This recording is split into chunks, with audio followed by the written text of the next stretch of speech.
What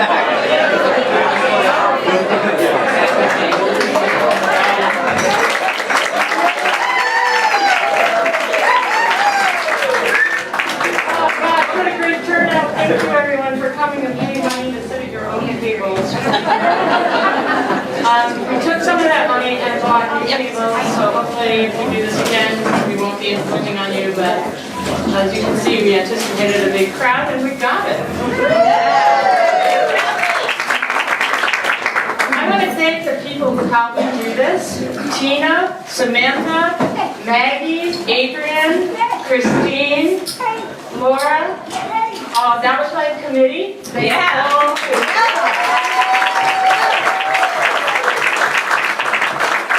We had some people show up last night to help unexpectedly. Aaron, Chris, thank you for doing that. Actually, I should say the long-suffering Chris who does whatever I tell him to. Thank you. Very, very special thank you to Dan Pesca for again helping.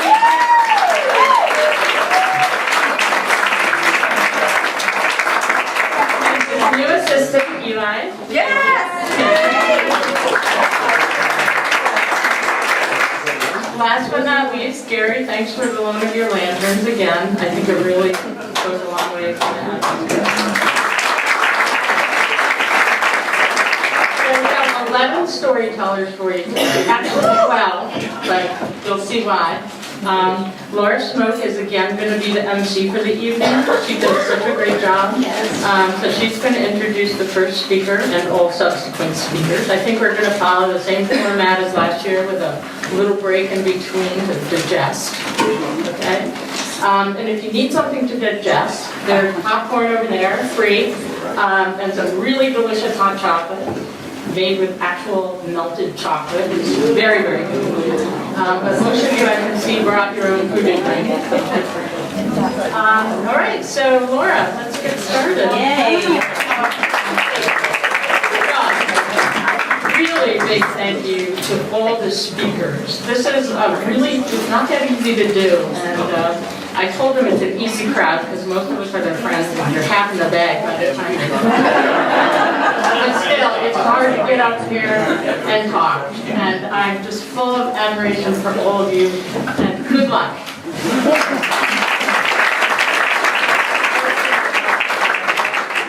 Now, which of these words? Both of them? Should never vote. Okay. Well, welcome to the second annual Speakeasy. We thought maybe we were going to do it more frequently, but somehow or another a year came and went. And tonight we begin the evening with a story by our former postmistress, Shirley Bryant. And her story, the way we begin our evening off, is with Chronicles of a Postmistress.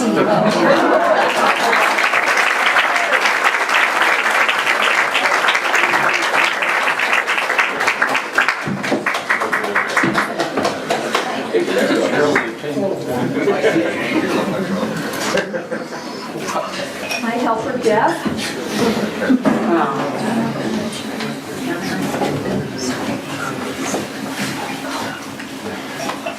Okay, now I think I'm okay. All right. Talking as a phone. Thank you, Bill. Okay, we need to lower.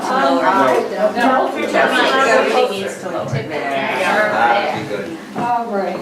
I came to the Round Lake Post Office in 1968, and I worked for 8 years, and then I was appointed postmaster by Lyndon B. Johnson in 1977. Great. And I stayed at my appointed round for the next 38 years. Wow. Okay, now some of you might think that standing behind that window and somebody said to me one day, what do you have to learn? This is a letter and this is a stamp. Well, there's a little more to it than that, but there were a lot of fun things. A lot of fun things that went on in the post office too.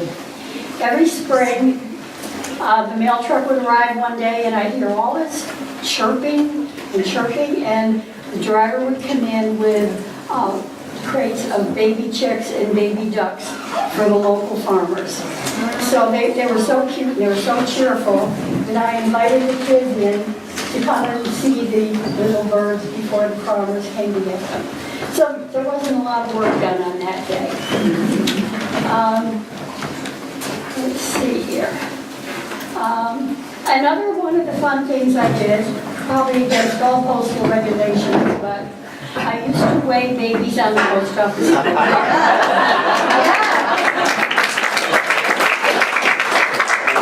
Young mothers would come in with their babies, checking to see if they're gaining weight, keeping up to par, and Owen was Putnam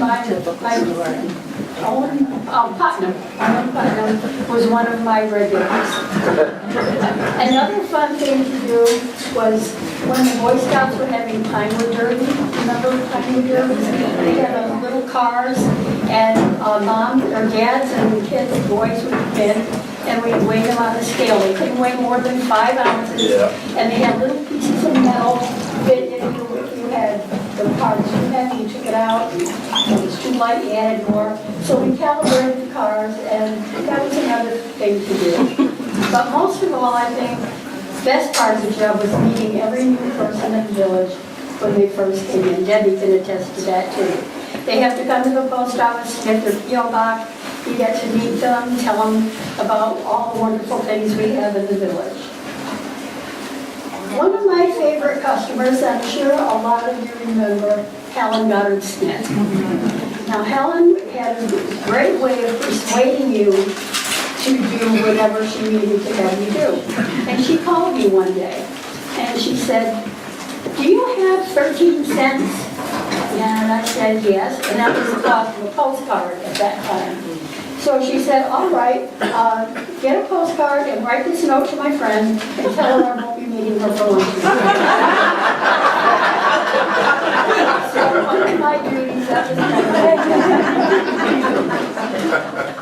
my favorite couple, though, there was a young, I would say challenged couple that lived in the village. And they came to me one day and asked if I could help them with something. And I said, "Sure." And they had a catalog with them.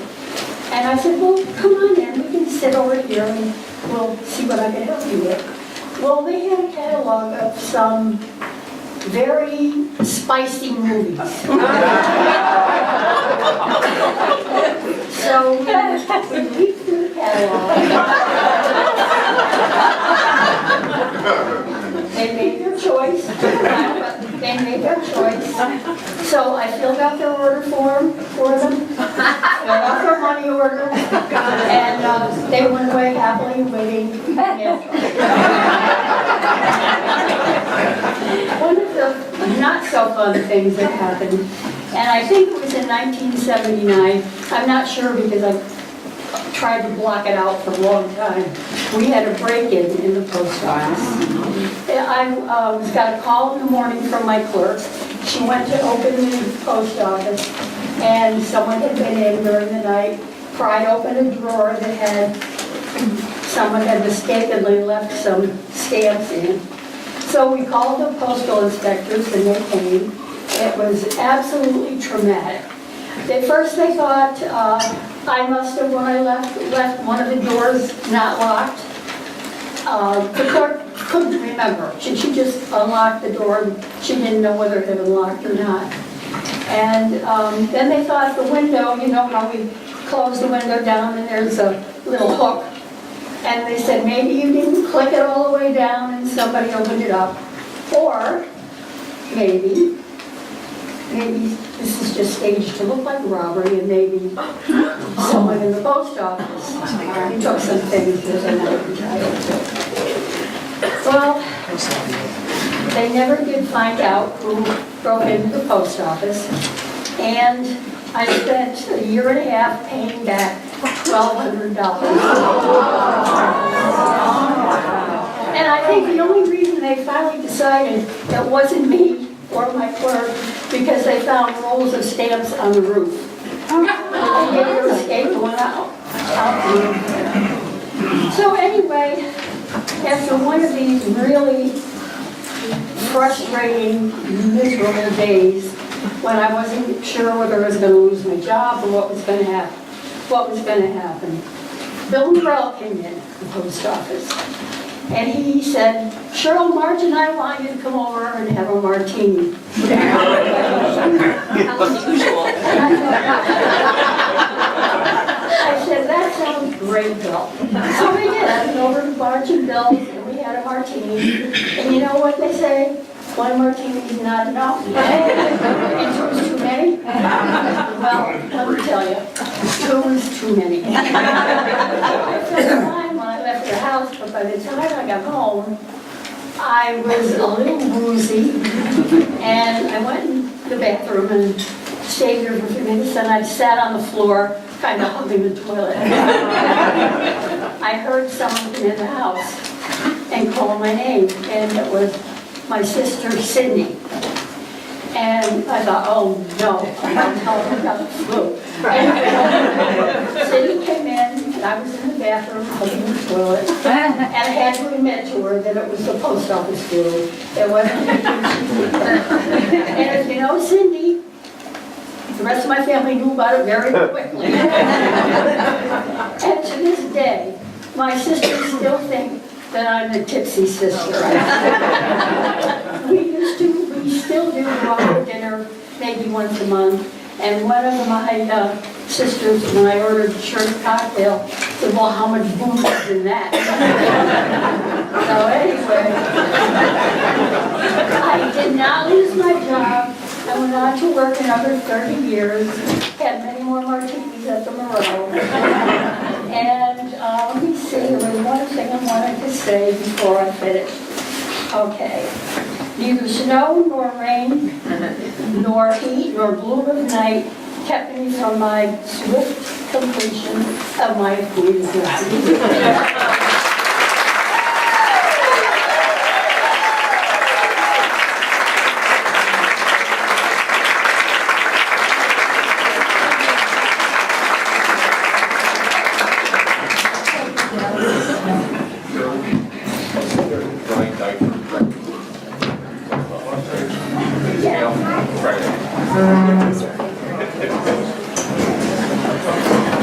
Before I introduce our next speaker, I just want to let you know we have one table in the corner over here. Yeah, so, do you guys already have a seat? I don't want to embarrass you or anything.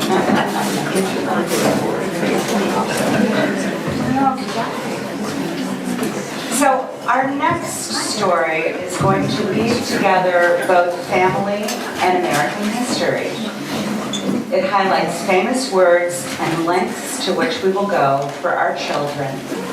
Please welcome Heidi Parker.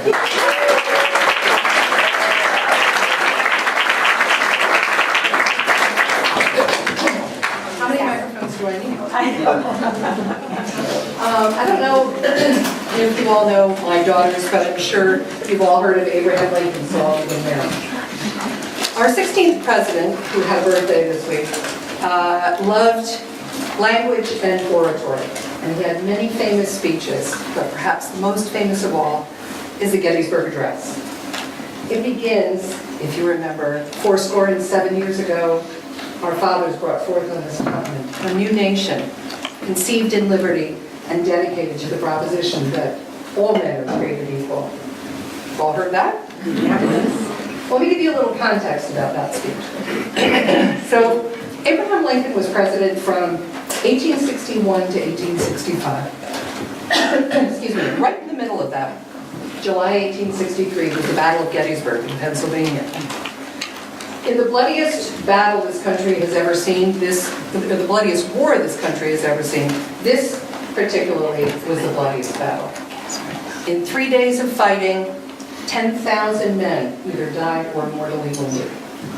30,000 were injured, and 10,000 more were captured or missing. It was summer, and so they had to bury the dead quickly, right where they fell, in shallow graves.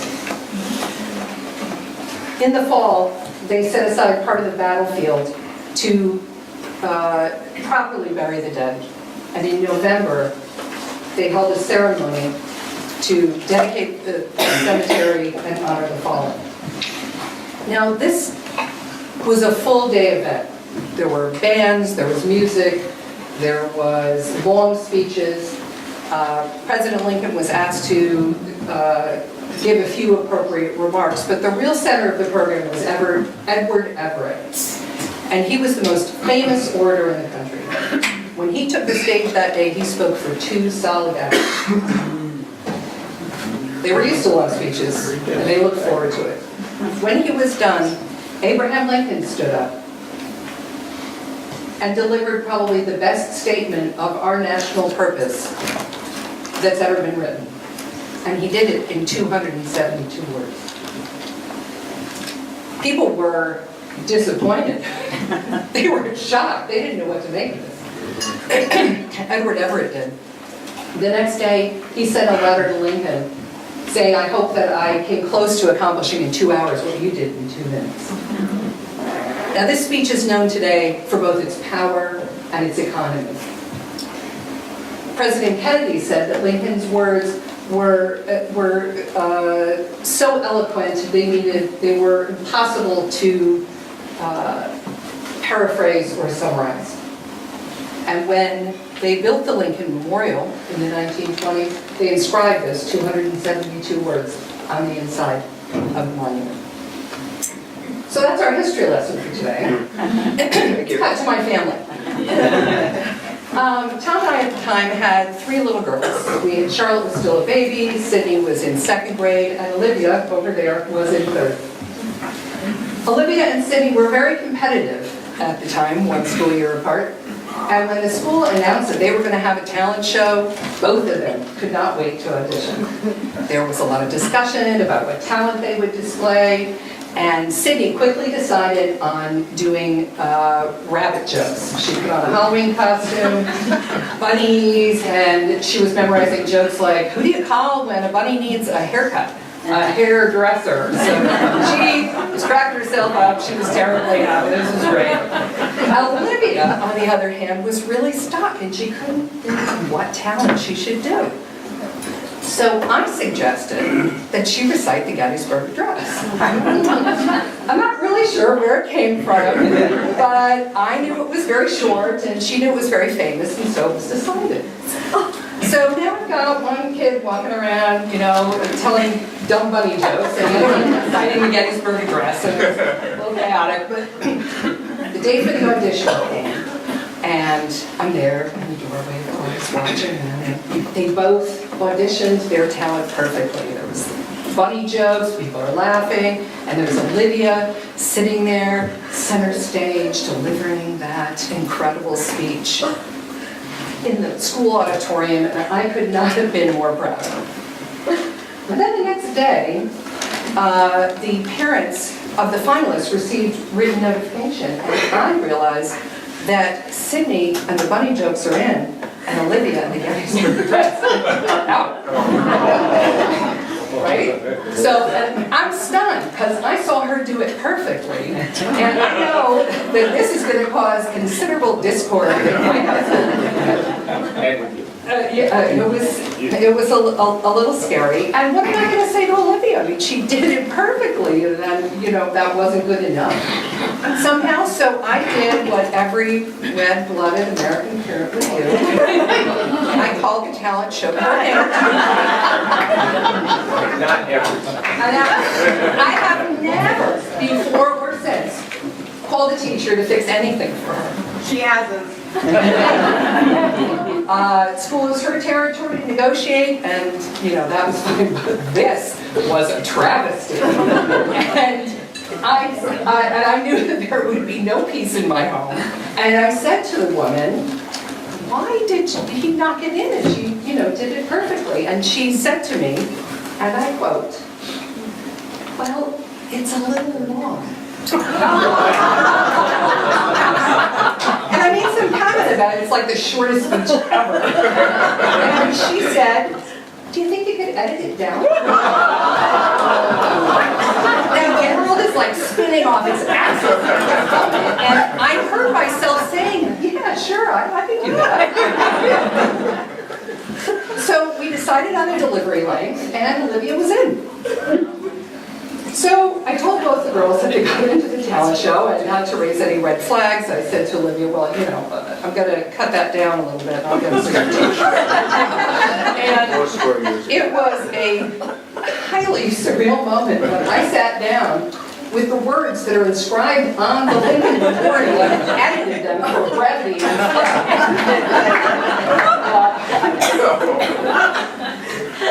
the talent show was a success for both girls. Household conflict was averted, and not a single person noticed that I had to stand there. I have apologized profusely to Abraham Lincoln and begged his forgiveness, but the whole affair showed how far I would go. The compromises, the moral compromises I was willing to make for household harmony and the love of my children.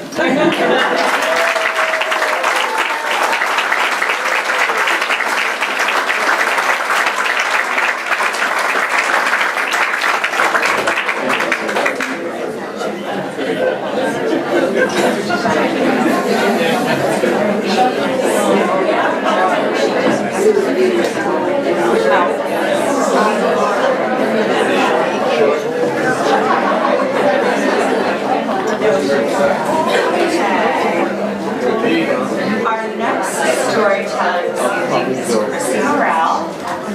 And tonight, Chrissy is going to tell us the story of how one woman who believed in herself changed her directions of her journey.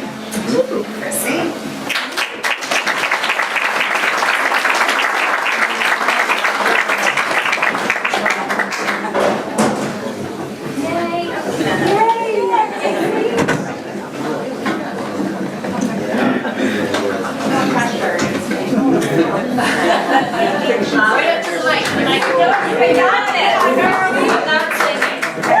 Hey, Chris, we're all nude.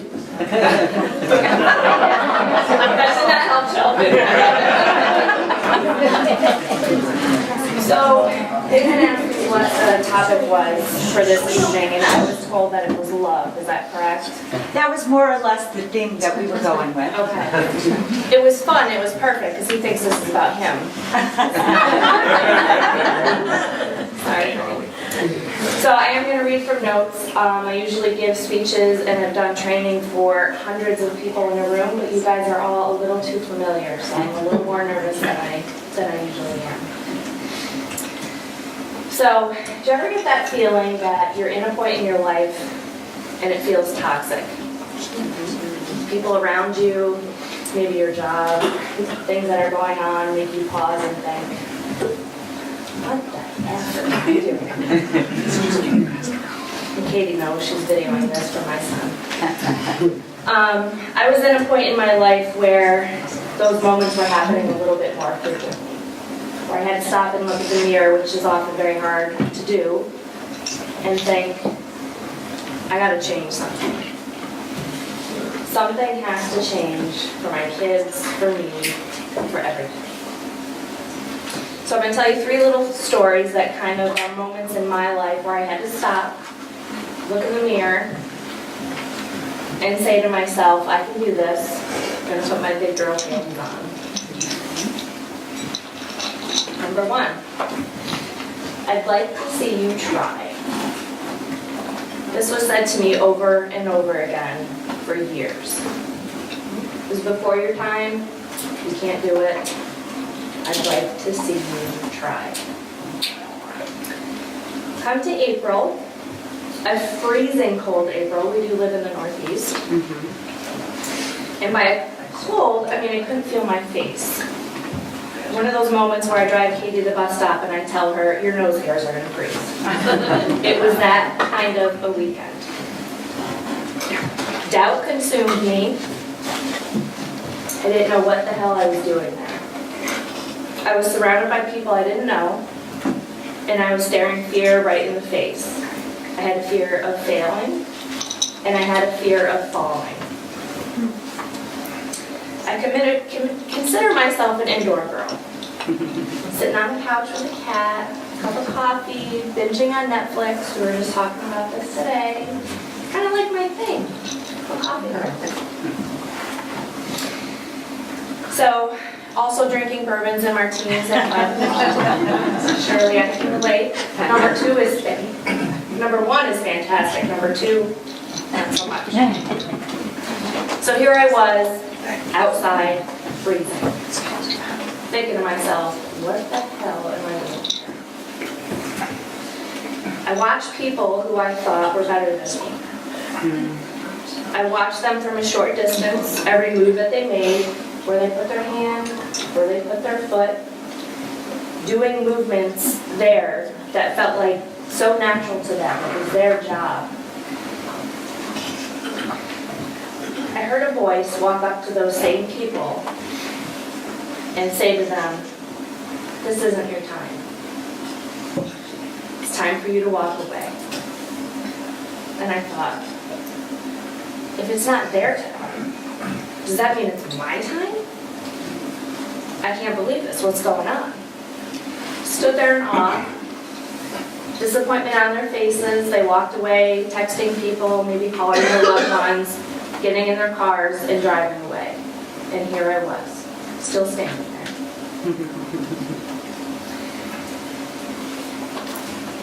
So here I was, still freaking my ass off. It's freezing cold.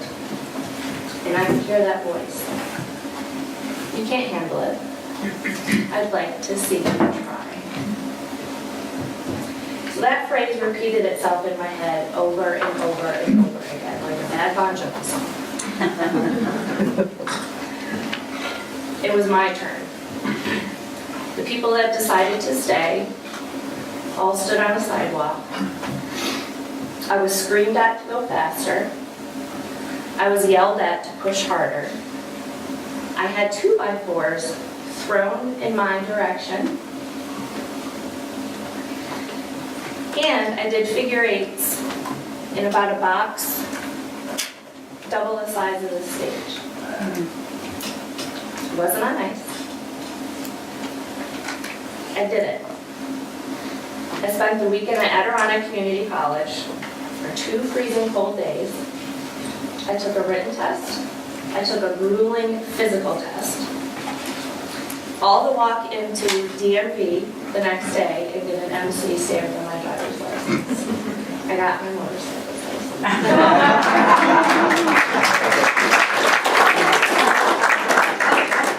Number 2.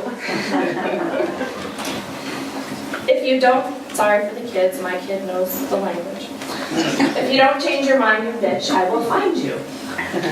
This was number 2. Here I am again, looking in the mirror, thinking to myself, what the hell am I doing here? So this is me on the phone. It was just an ordinary day at work. This is me at the office. Okay, so let me get this straight. You went to your local bar. Tinnies, did you say? Okay. You drank a few beers. Sorry, wait a minute. Do I have your permission to record this just for training purposes? Okay, great. Perfect. Go ahead, sir. Okay, so you decide that the girl that you're hitting on is not biting, so it's time to go home. Yep, that's what I'm doing. Okay. And how far was your home from Tinnies, did you say? Tinnies. You were driving down Route 4, correct? Going east. On the left shoulder? Okay, let me get this straight. And how fast were you going? How fast were you driving? Are you sure? The left side of the road, not the right side. Okay. And at what point, sir, did you exit your vehicle and realize you ran over a body? This was my day. All true. I was watching gas station videos of intersection accidents, home security cameras in quaint neighborhoods of people texting and driving too fast, hitting pedestrians and killing them. My job was to talk to those people, the families, the lawyers that represented the families, kids, started to affect our lives.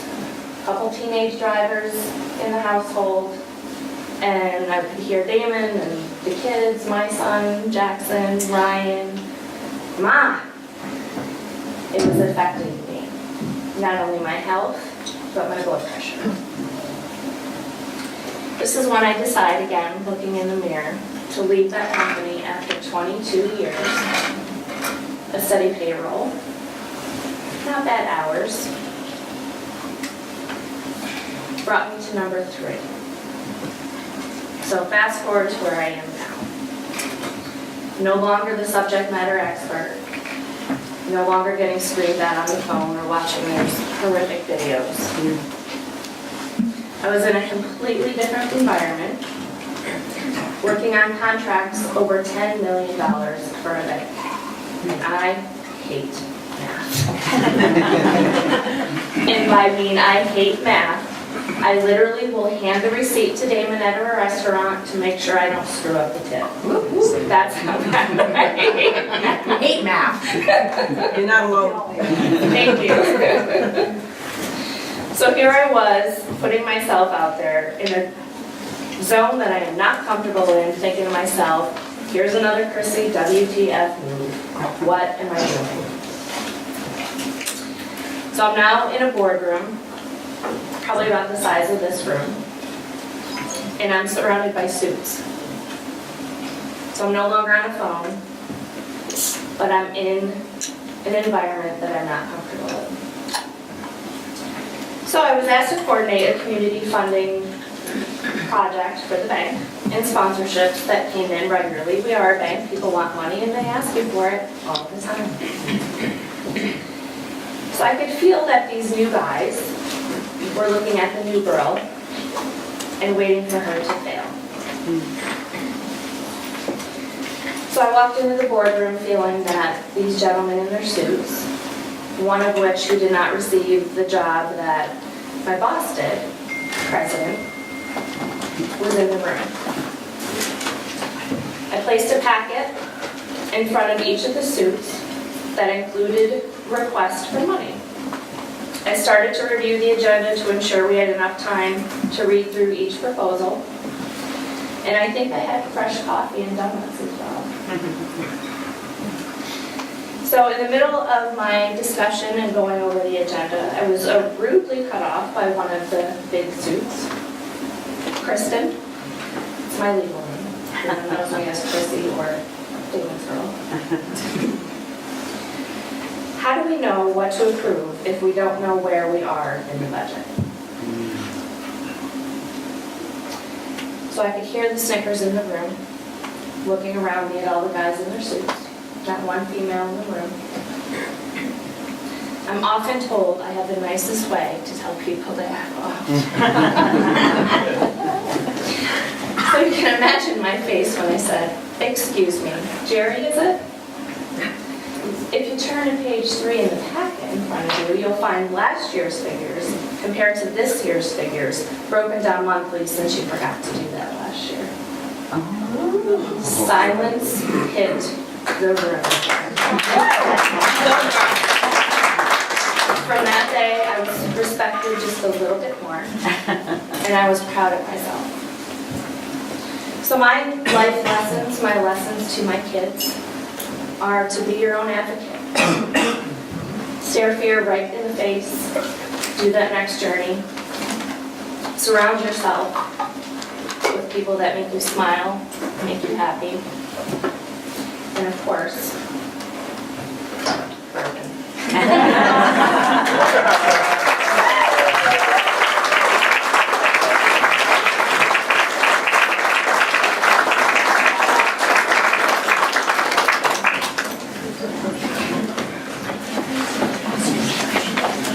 Go, girl. Nice work, Chrissy. And you know, I forgot to mention, sort of in the flurry of sort of trying to get here on time, we did sort of, as we spoke with our storytellers, we said, you know, if possible, because we're so close to Valentine's Day, if your story can sort of fall in line with a theme that is about love, you know, we would really love that. And so we do have stories tonight that fall within the theme of love and coming at love from a number of angles. Our next storyteller, Lindy Gutman, will be talking about the intertwining of the surprising true loves from her life. In her story, the constantly renewing story of the greatest love of my life.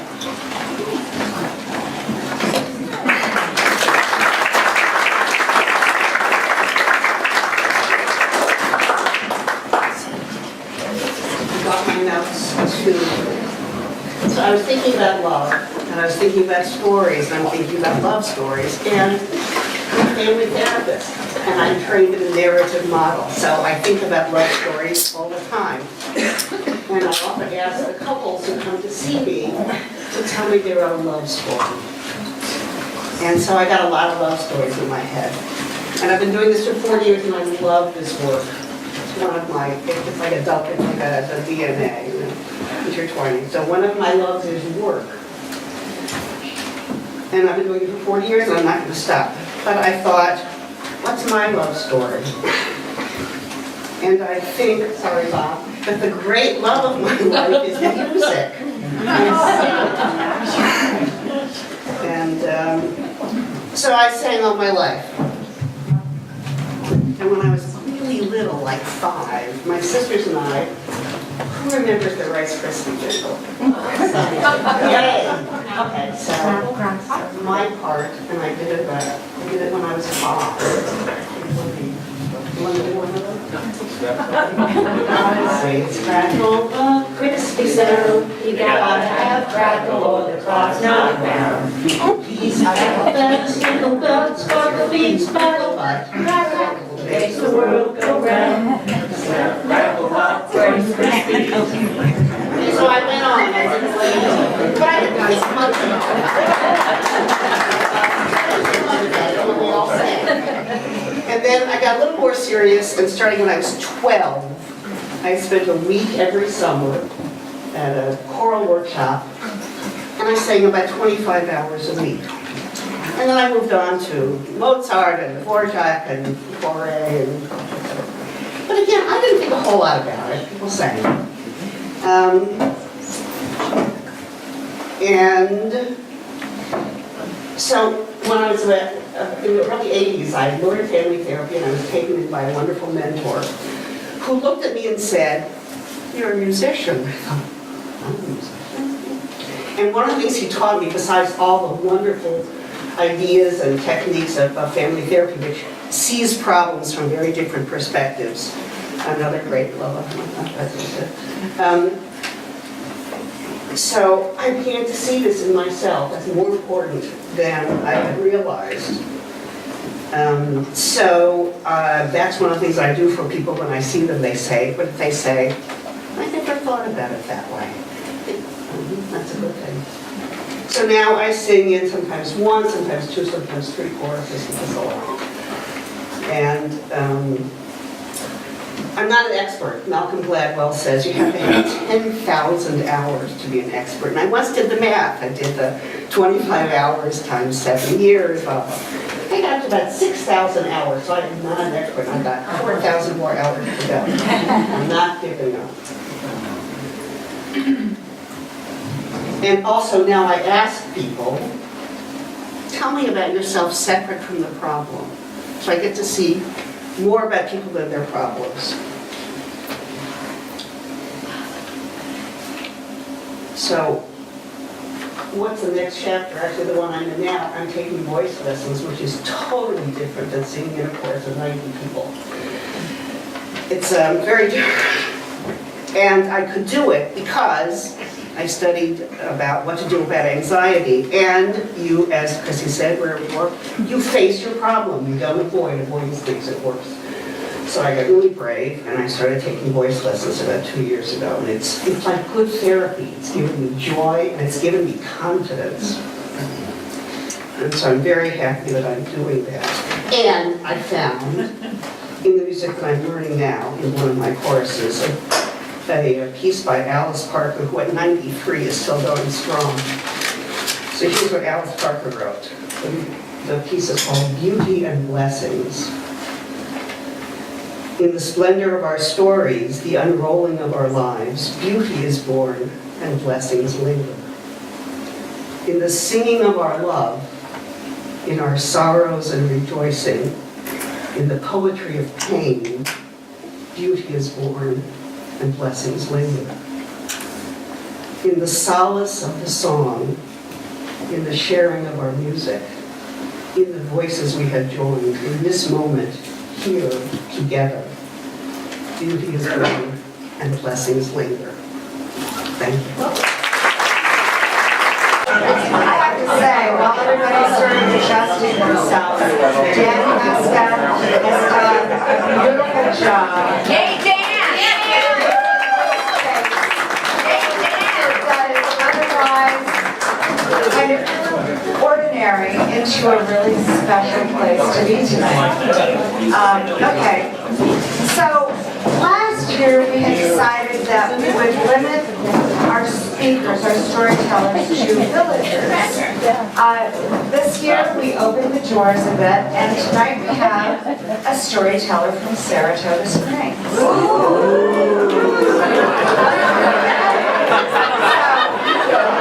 Joanna Martin called Saratoga Springs because she was introduced to storytelling in 2016. And through storytelling, Joanna uses humor and honesty to illuminate meaning and understanding in her own life, while at the same time she seeks to uncover the stuff of life that unites us all. Please welcome Joanna as she shares with us her story entitled First Kiss.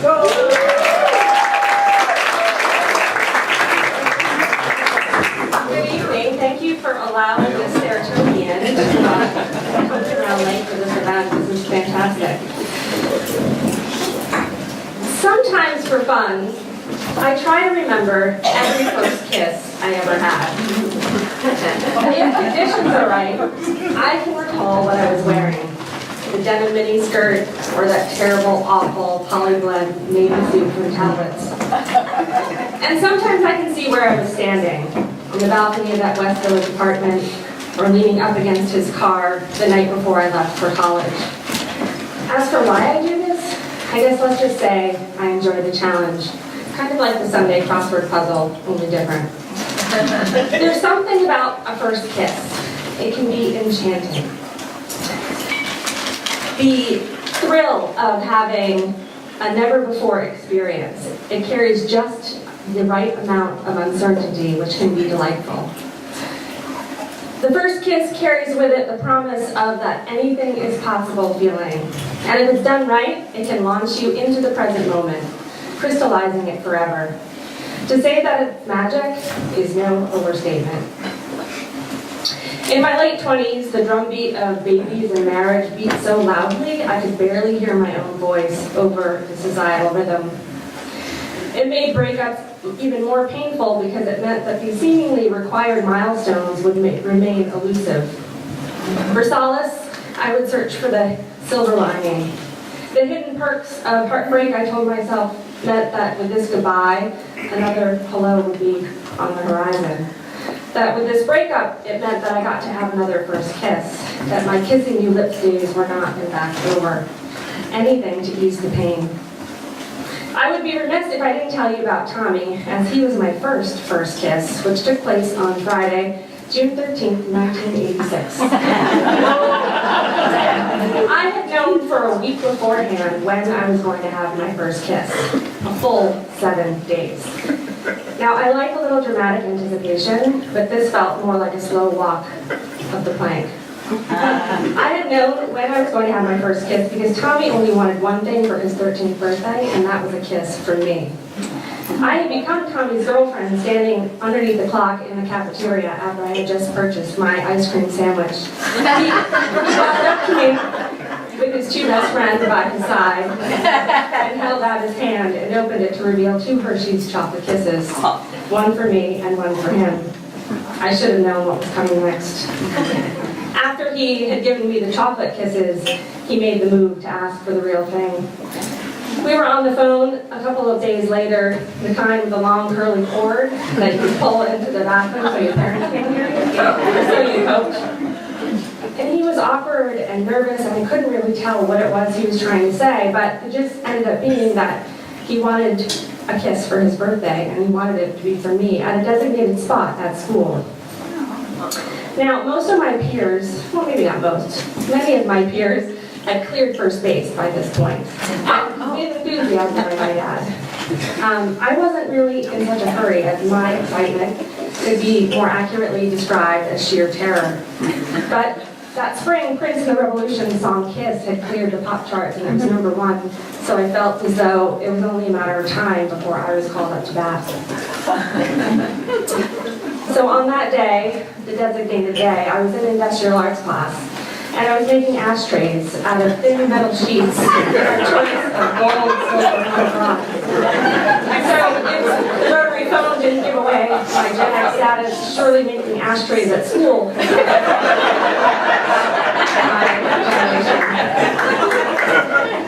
As the appointed time neared, I felt nauseous, and I tried to think of anything to get out of this terrible thing that was about to happen.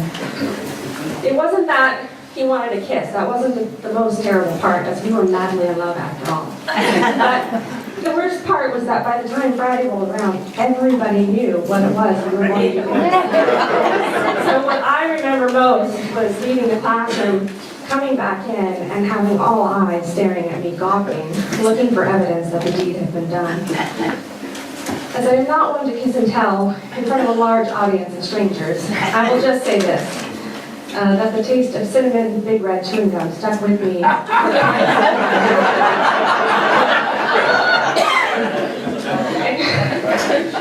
My second first kiss was with a boy who would become my husband. But I didn't know that then, though. We would reconnect 22 years later. And I was thrilled when I finally did decide to get married, and I adored my soon-to-be husband. I remember being on the phone with one of my best friends shortly before the big day. And truth be told, I said, I'm thrilled to be getting married, but there's never going to be another first kiss.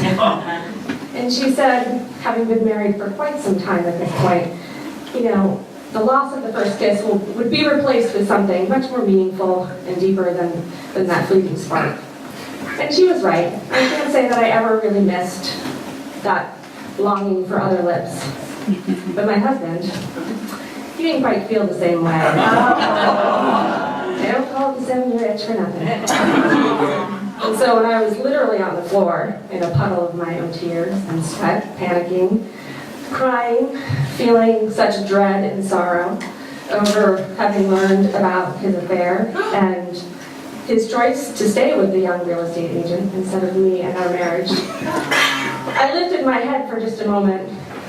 Snot running down my face, my head pounding from all of the crying, and I smiled for just a second because I remembered something. I would have another first kiss.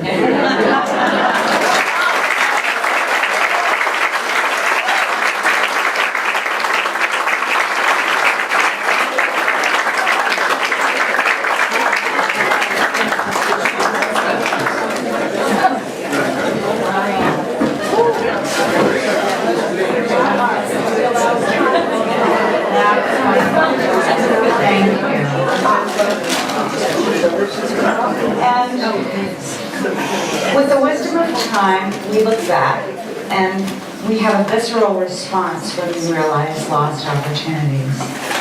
With age, we develop a new understanding of heartbreak and regret. And tonight, Debbie Rice is going to share with us her poignant story of Tommy. Debbie?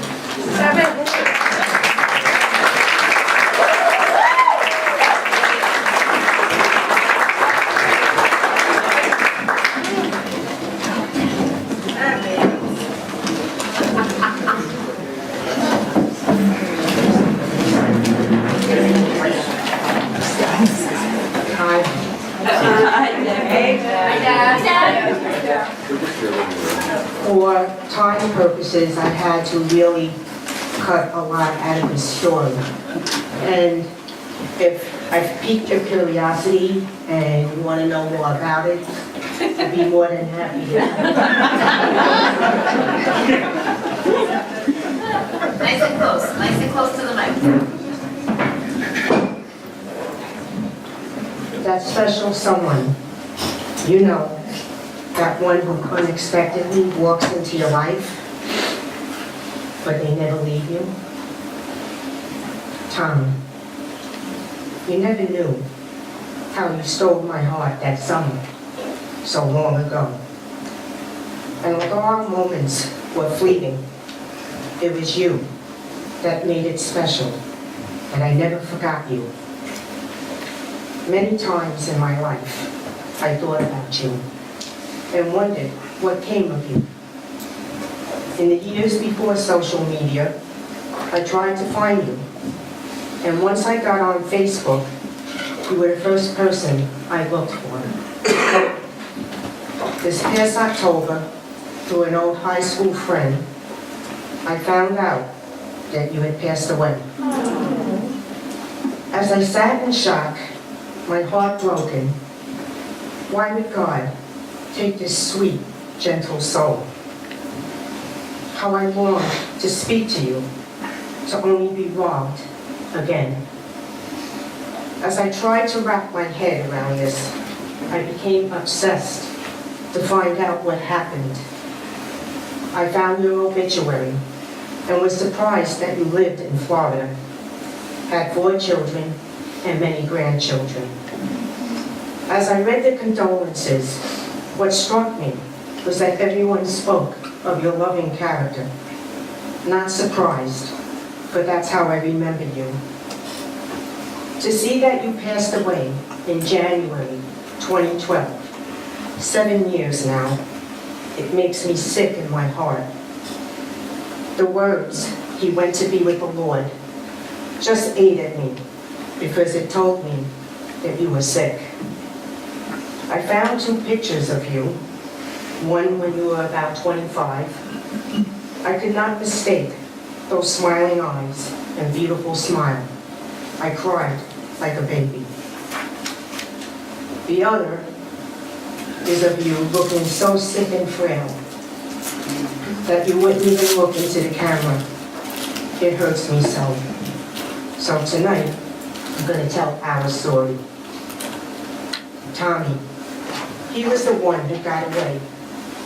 If only we met later in life, a different time, when we were only 15, just babies, really.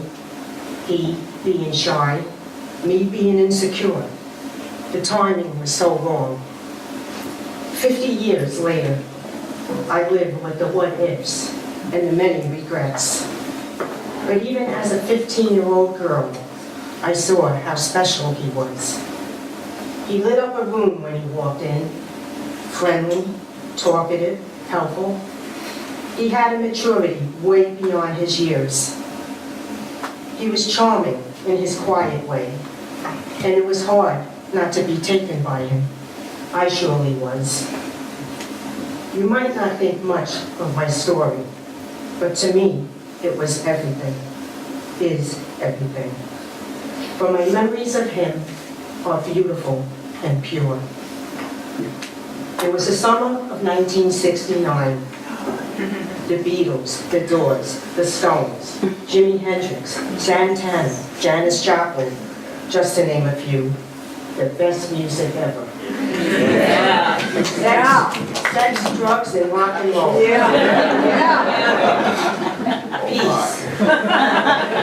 Hippies, miniskirts, bell bottoms. The Vietnam War, riots, protests, the first man on the moon. The Chappaquiddick was still in the news. The Manson murders, and of course, Woodstock. It was a great time to be young. It was also the first job I would get that summer at Orchard Beach, nicknamed the Bronx Riviera.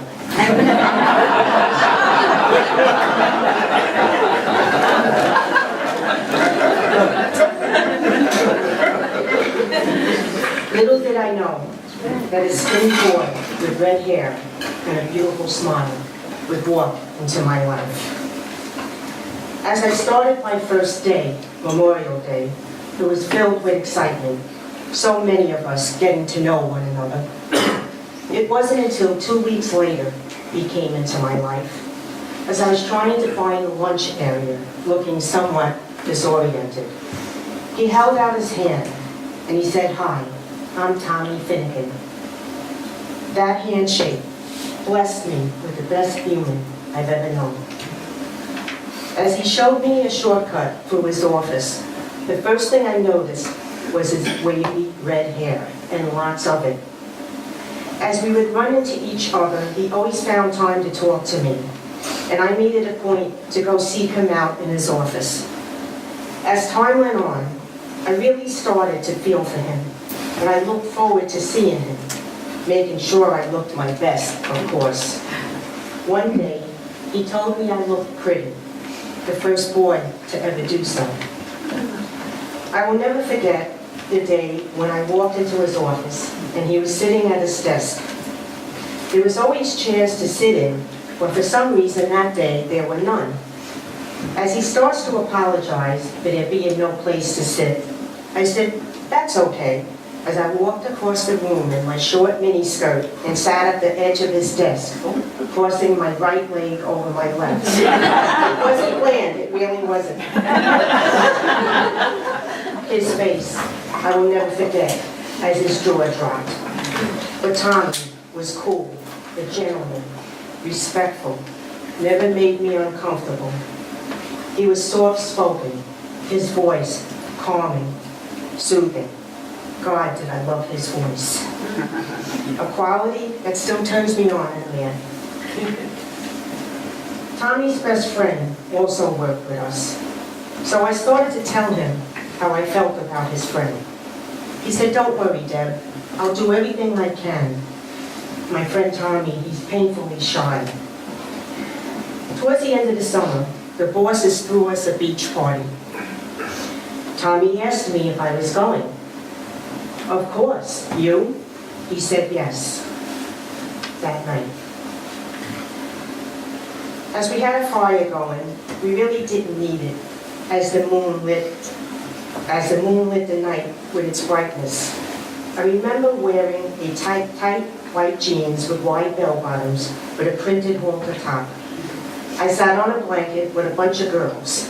In the distance, I could see Tommy as he talked with friends. As the night wore on, the kids were getting drunk, smoking pot, when out of the blue, this guy, Al, who was pretty wasted, started to pester me. I was trying to push him away as he started to pin me down. The next thing I knew, there was Tommy, pushing him away. And he took my hand and he said, "Don't worry, I'll take care of you." And you look somewhat like him and it's making me crazy.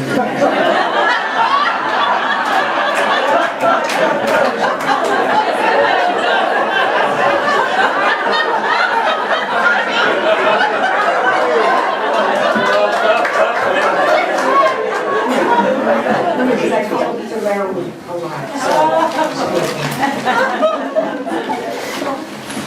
As we were walking towards this tree, holding hands, the next thing I knew, we were in each other's arms, kissing passionately. At one point, he stopped, and he ran his hand down my cheek. We looked at each other, into each other's eyes, and I felt like the luckiest girl in the world. With this, his friend walked by and tapped him on the shoulder, telling us that everyone could see us. So we got under the tree, out of sight. His kisses went between passionate to quiet and tender as he. It got pretty hot for two 15-year-olds, but he never laid a hand on me.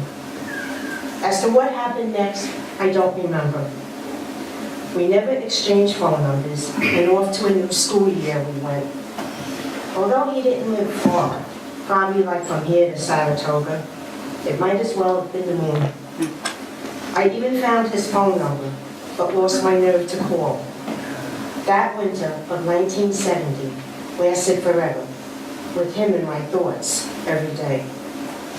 So when Memorial Day came around, I was nervous with anticipation. Would he be there? he was. But that summer, we danced around one another, each one not making a move. We still talked every day, but I was starting to lose hope. But there was another end of the summer beach party, and this time, we wasted no time. We kissed and we talked, and I even gave him my phone number. But at one point, someone approached us, and off he went. As we said our goodbyes that Labor Day, I playfully reminded him that he had my number. Little did I know, it would be the last time I'd ever see him.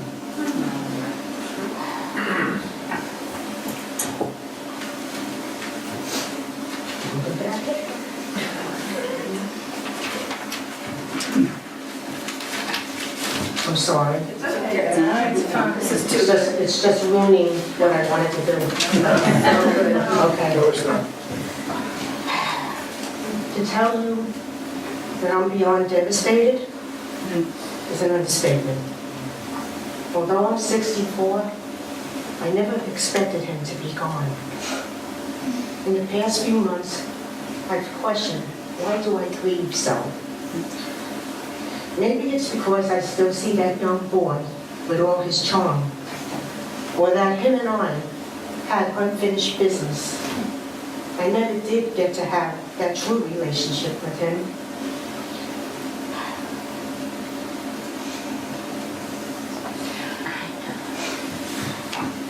Or maybe it's the loss of innocence and youth, feeling that I have more years behind me than ahead of me. For all I know, I could have been just a blip in his memory. He never knew how he affected me or how I cared about him, but I hope he knows now. I went on with my life. I got married, moved upstate, had a daughter, got divorced. I've had boyfriends, lovers, and even a few crushes along the way. And as an adult, I've been blessed with many loving moments. But if there was such a thing as saving time in a bottle, I would go back to that warm, moonlit summer night under the tree with him.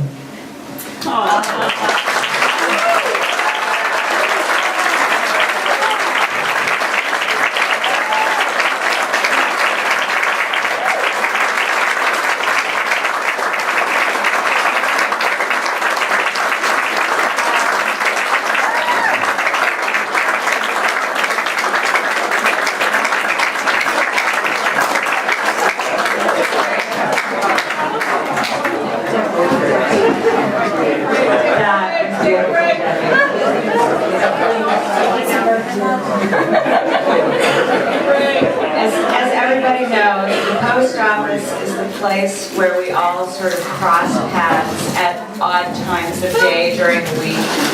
And after Debbie had decided that she wanted to tell this story, one morning she and I both looking our best with our hair up in little buns, our sweatpants and whatever it was we needed to throw on to come pick up the mail for the day.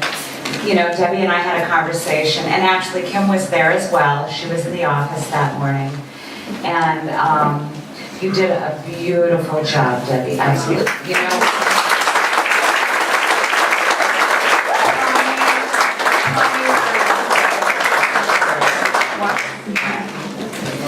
so, Good time. We take a break? would you like to take a break? Okay, why don't we take, yeah, let's take 5 and just absorb it. Just feel the love. I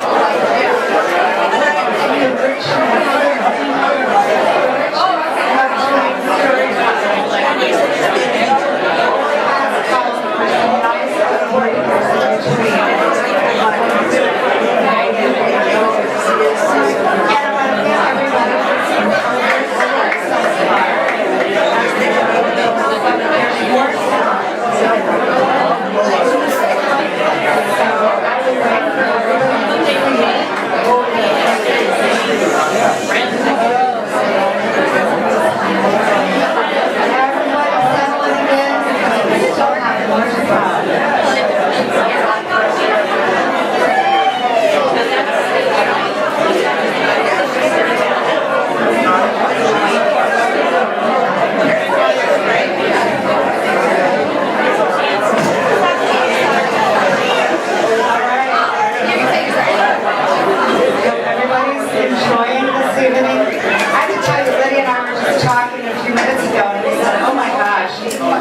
really need to do this more often. I think the more we hear what each other's lives reveal, the more we get to know each other, and maybe the braver more of us will become. This has been wonderful.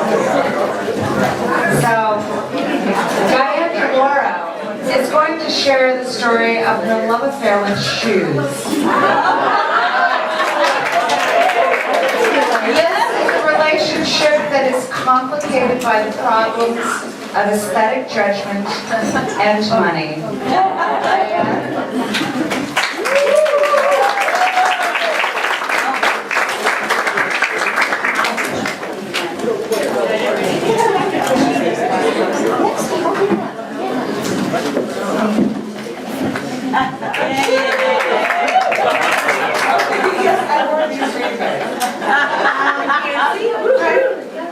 I fell in love with my first pair of shoes Meet the microphone. in 1965. I was 5. I'd give too much away. My mother bought me a pair of white patent leather Mary Jane. Oh, I wear to church on Easter. I couldn't believe it. The best thing I ever got. They were so smooth and white. Made going to church so much more fun. But by the time church was over, they already had black scuffs on the side because I was pigeon-toed and I walked with my feet together.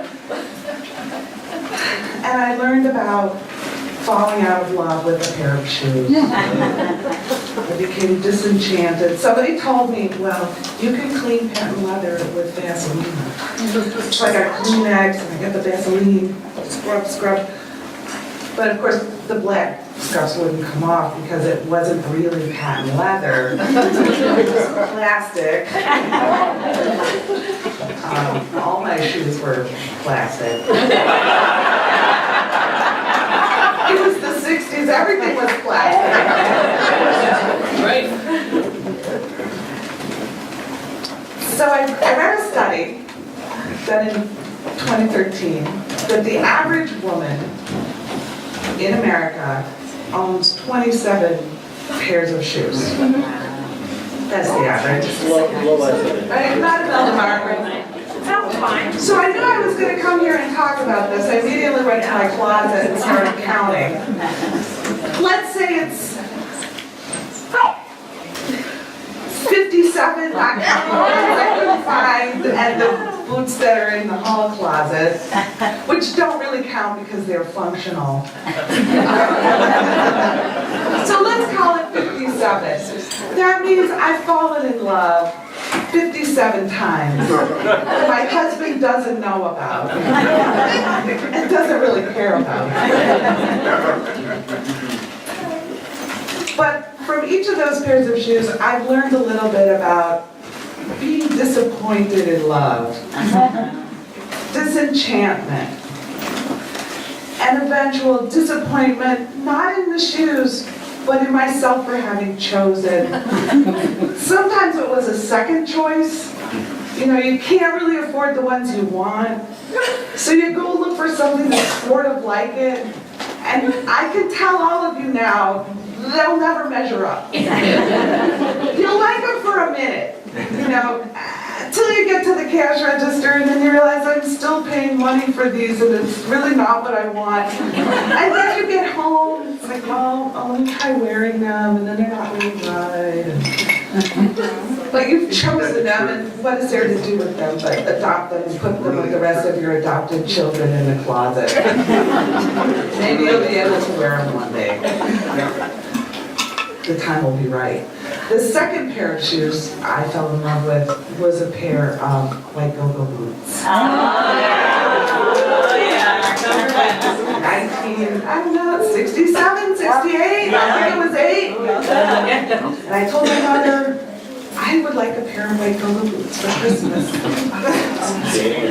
Yeah, and then my sister wanted one too. Of course. Now my mother is a very practical woman, child of the Depression. Scottish heritage. We didn't spend a lot of money on clothes or shoes in my house. There were no fashion magazines, so, I noticed things on TV, or somebody maybe was wearing them, although we lived in a college town, so everybody pretty much, wore jeans and t-shirts. They still do, that's what they wear. But Nancy Sinatra still makes a walk. And I think maybe Judy Karen was wearing go-go boots on Laughlin. I couldn't believe it when I opened up the box on Christmas morning and there was a pair of white boots. They looked great in the box. Couldn't wait to try them on. My sister was similarly excited, went to go look for the identical looking box. We both opened them up. My mother had us, she wanted to make sure she got a picture of us in them. So there's my sister, who's 6, and I'm there, 8, standing in front of the Christmas tree in our granny nightgowns and our go-go boots. I saw my mother's face while she was taking these photos. It was a funny look on her face. I'd never really seen it there before. I realize now what it was. She was trying to keep from laughing. Because I've seen the picture. And I want to say, it was a similar experience, great in the box. And then I tried them on and I realized, well, these are not tight and up to the knee. These are not Nancy Sinatra's boots made for walking.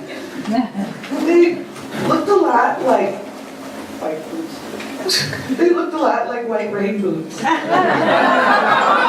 But they were big. It was like having your feet in a white mop bucket. So I'm not sure I ever even wore them after that. Now the problem with choosing shoes is complicated not only by money but also other constraints. For example, every school year my mother would, after we opened the box of hand-me-downs that came in August, see what was in there, and so what did she then need to buy? Thanks to my Aunt Betty for sending all of those. Because what was in that box was a lot nicer than what we were going to get at JCPenney's. But to get ready for every school year, we got one of everything that we didn't have or couldn't fit into anymore. So one new nightgown, one new winter coat, if Aunt Betty hadn't sent one. We hardly ever needed winter boots because those could be mailed and, handed. They didn't wear out. You just outgrew them. One pair of tennis shoes for gym class, and one pair of school shoes to wear all year long. I used to make practical choices until the year I turned 14. Then it seemed like a really high stakes choice. What shoe am I going to wear every day for the first day of high school and every day of high school after that? So I walked up and down the aisles in JCPenney's and looked at shoe after shoe. It was a row of brown plastic lumps because now it was the 70s, right? So everything was like sort of like a Frankenstein boot. It was like what Kiss would wear when they're not on stage. It was what Elton John would wear while he was on stage. Everything was chunky, the toes were round and big, the heels were big and made out of crepe.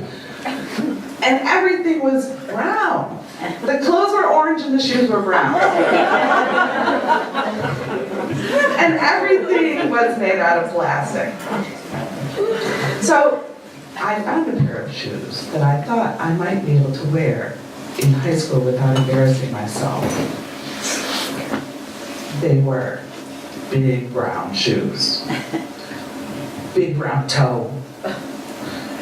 Big crepe stacked heel. Big. And I wasn't sure if they were ugly or not. You kind of look. There's that new aesthetic I just heard about. It's called sexy ugly. Like Angelina Jolie, Chrissy Hines, Grace Jones, maybe. Sexy ugly. These weren't. These were ugly, but I was trying to find the best pair. So finally I find one. I knew what, because of the height of the heel, my mother was going to object to this. But I took them in my hands anyway, and I said to her, I like these. And this thing happened to my mother's face.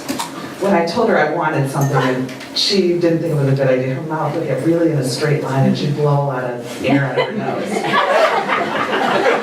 But depending on the look in her eye, I knew she was either going to say no, but probably she was going to say yes, and not in a nice way. So anyway, we did what we always did, was go to the chair and get the poor salesperson to come, bring out the size shoe and try them on. And usually what would happen was, she'd make me walk around, does the heel slip?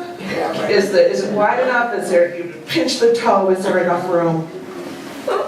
And if everything was okay and the shoe looked okay, you'd sit back down and take them off, and then she would say to the salesperson, these are good, bring them out in a size larger. And then you'd wear extra socks, or, maybe there'd be a tie or a buckle or something to keep them on your foot, or until your foot grew big enough so that you didn't grow out of your shoes by the end of the school year, because that was the only pair you get. But this year, I was already full grown. I was this size, and so were my feet were actually smaller, but they're just spreading, they're not still growing. So my mother put her mouth in a pencil line and blew nose air, and because they didn't have the next size up. So I looked at her and she looked at me and she said, okay, but your feet better not grow. I was like, okay. I told her, okay. Because all I could think about was, these are going to look great with my big belts and my elephant pants, and I can wear them with knee socks and a mini skirt. I was ready to go with my big, ugly brown shoes from the 70s. Well, they're actually pretty comfortable to walk around in. And I got by the school. Nobody made fun of me, because other people were wearing similarly ugly shoes. But fast forward to the 80s. I moved to Boston in the early 80s. I have many beautiful shoes. And I wear them to walk to my job at Faneuil Hall across the cobblestones, where all of my beautiful shoes are chewed up. My heart still breaks for my Dove gray suede kitten heels with the suede bow topped with a pearl that was chewed up by the cobblestone. And they didn't pay me enough for this particular job to replace the shoes that I paid for with jobs at Dunkin' Donuts and whatnot. So I took a second job. I became a hostess at a bar and grill. And the only practical pair of shoes I had were these giant brown shoes. I thought, okay, I'll bring one practical pair, right? This was my idea of what was a practical shoe at that point. So, but it was okay, because when you're a hostess at a restaurant, nobody pays any attention to you. They don't talk to you, they don't look at you. You're not really part of the gang. So I stood in my giant brown shoes behind the hostess stand, showing people to their tables, and then I would go home. Until one day, I was made a server. More money. But I don't have any shoes to wear with the chino uniform now, except for the giant brown shoes from 1974. Which lasted and were unscuffed because they were plastic. So I wore them my first week. And there were many interesting people there. One in particular, her name was Darnie. She was originally from Thailand. She wasn't, she was a woman of few words. But when she had something to say, you should probably pay attention. So I remember during my first week, I was standing at the bar waiting for the bartender to fill my order so I could take it out to the table. And I was in my big brown shoes. And Darnie walked up to me and looked me up and down.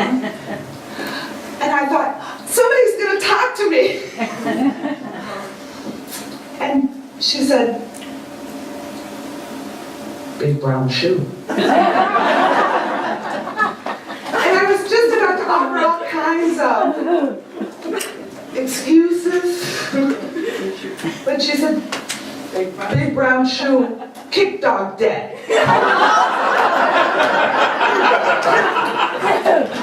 So, my aesthetic judgment was validated at that point. The 70s were completely wrong, and so were my shoes. I went out and bought a little pair of black cotton Mary Janes the next day. Thank you.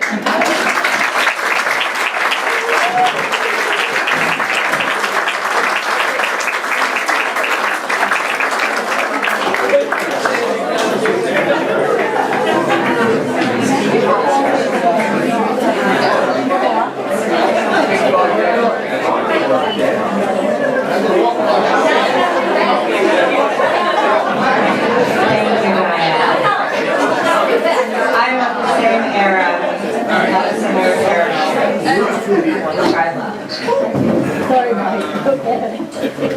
So our next storyteller, Bob Stromberg.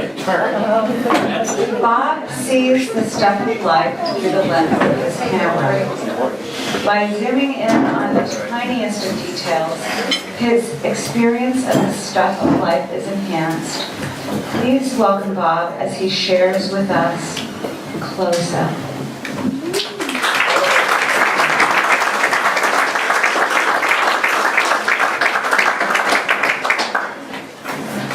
This whole series, set an alarm for 4 minutes.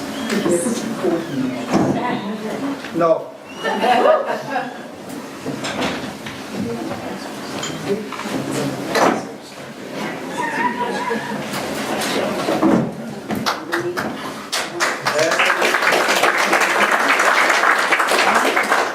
I had my 70th birthday last month.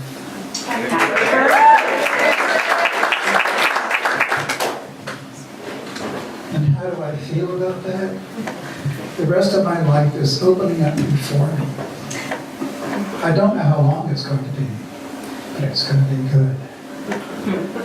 The other interesting thing that's going on in this last couple of years is that I'm beginning to have some sensory deficits.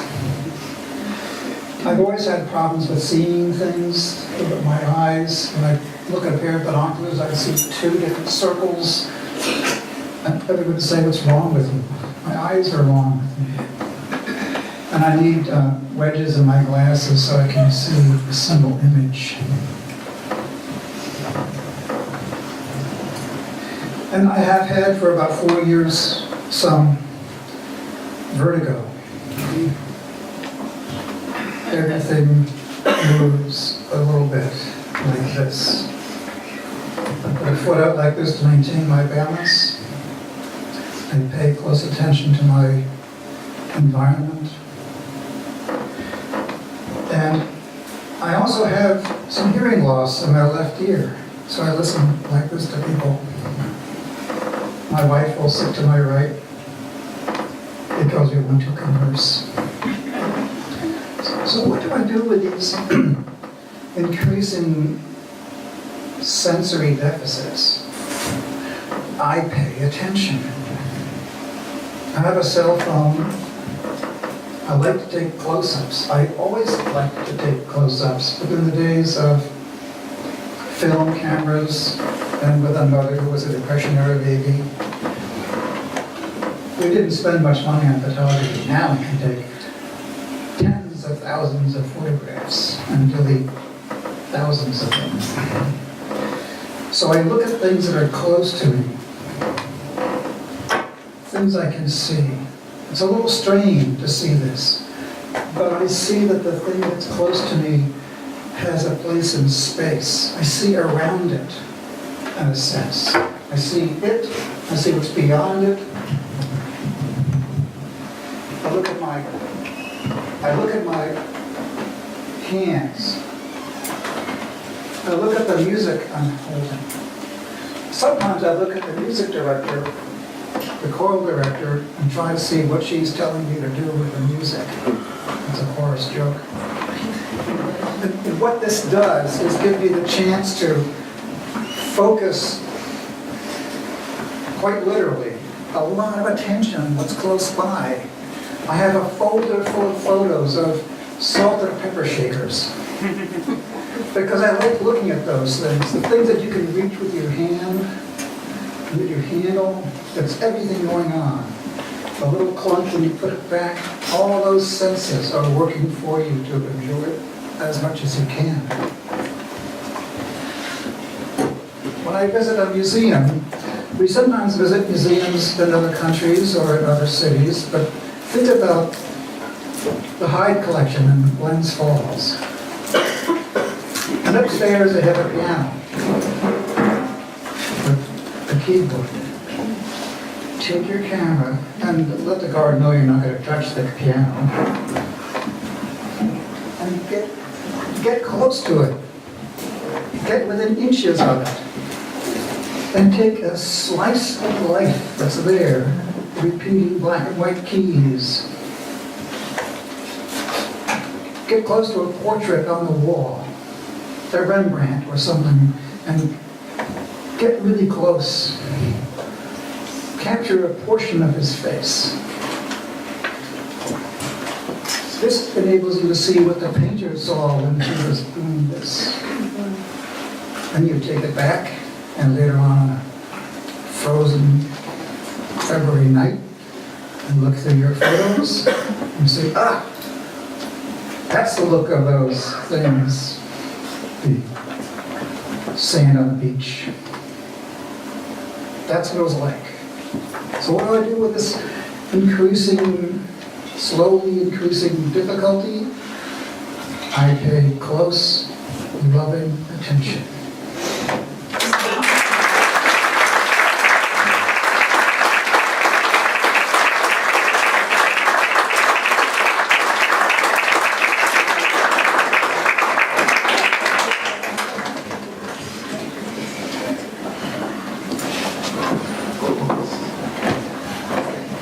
Bob, that was really sweet. So our next storyteller is Tim Lassar, and Tim is going to share with us a story about a small misadventure in the wilderness.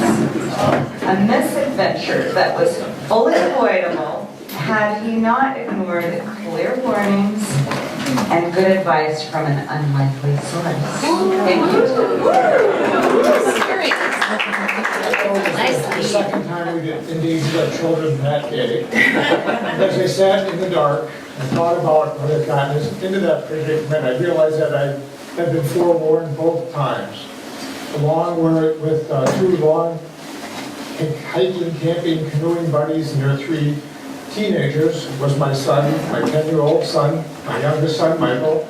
And he's a unique individual. He sees the world differently than we do, he interprets the world differently than we do, and he interacts with it differently. And sometimes those differences result in misunderstandings, but almost always result in us underestimating him. He wasn't the easiest child to rear. Frankly, he's a pain, he still is. But we love even our most difficult children. And I'm sure as I sat there that night trying to figure out how we're going to get ourselves out of this mess, I had to say to myself, you just gotta love Mike. Now, for his first warning of the day, he was pretty subtle. As we were loading the canoes to get into them, they were saying, we could go catch some fish. He said, gee, Dad, this is a big lake and it's kind of getting windy out there. And of course, I dismissed what he said by looking at the clear sky and said, Mike, we won't have any problems at all. And what wasn't so easy to dismiss was when we were hit by a summer rainstorm with high winds while we were in the middle of that big lake. And fortunately, we did survive that, basically because, well, it happened to us before with those kids on another lake, on another trip. Taking that one seriously, which we actually had told them and taught them what to do. So we were good at learning our lessons. What we weren't good is taking good advice. But like those storms usually do, it cleared.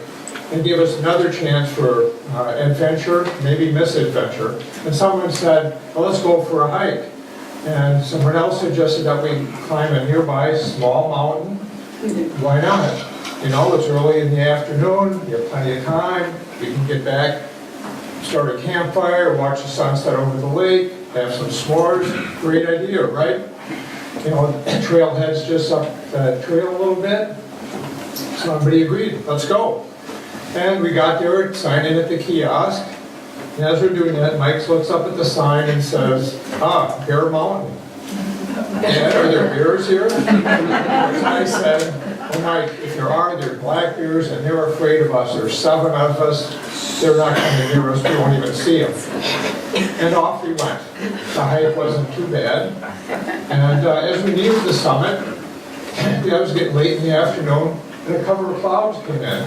Now, I think Mike might have got a little jumpy from our earlier experience that day, but he said, you know, Dad, it's getting cloudy and kind of getting dark. Maybe we ought to turn around. Of course, then I said, well, Mike, we're just about to the top. We'll get there, we'll turn right around and head down. No problem. To which then Mike said, we don't even have a flashlight. We don't even need one. Don't worry about it. We'll be down in plenty of time. So, thinking through it, I realized that I ignored lots of good advice that day. Why do we ignore good advice? Is it because we have so much of it that we just don't pay attention to it anymore? Is it because the consequences aren't immediate? You know, like those warnings about, you know, eat less and get better, more exercise. You know, nobody pays those because the consequences don't occur right away. But I'm pretty sure most of the time we don't listen because of our egos and our biases. We don't listen to people who can give us good information and good advice. We always want to listen to the experts. We don't listen to those people who we think are different than we are, and certainly people we don't think know as much. People like Mike. So we've been ignored. And frankly, that's how we ended up sitting in a lean-to near the summit of Bear Mountain in a rainstorm, in the complete darkness, without rain gear, without a flashlight. And it wasn't a tragedy. We had shelter. We knew where we were. You know, people were going to know where we were. We signed in. And when they figured we weren't coming back, they'd probably come and look at us. So we even knew the advice is, you know, don't just sit tight. You're fine. Don't get into more trouble. But of course, then the rain stopped.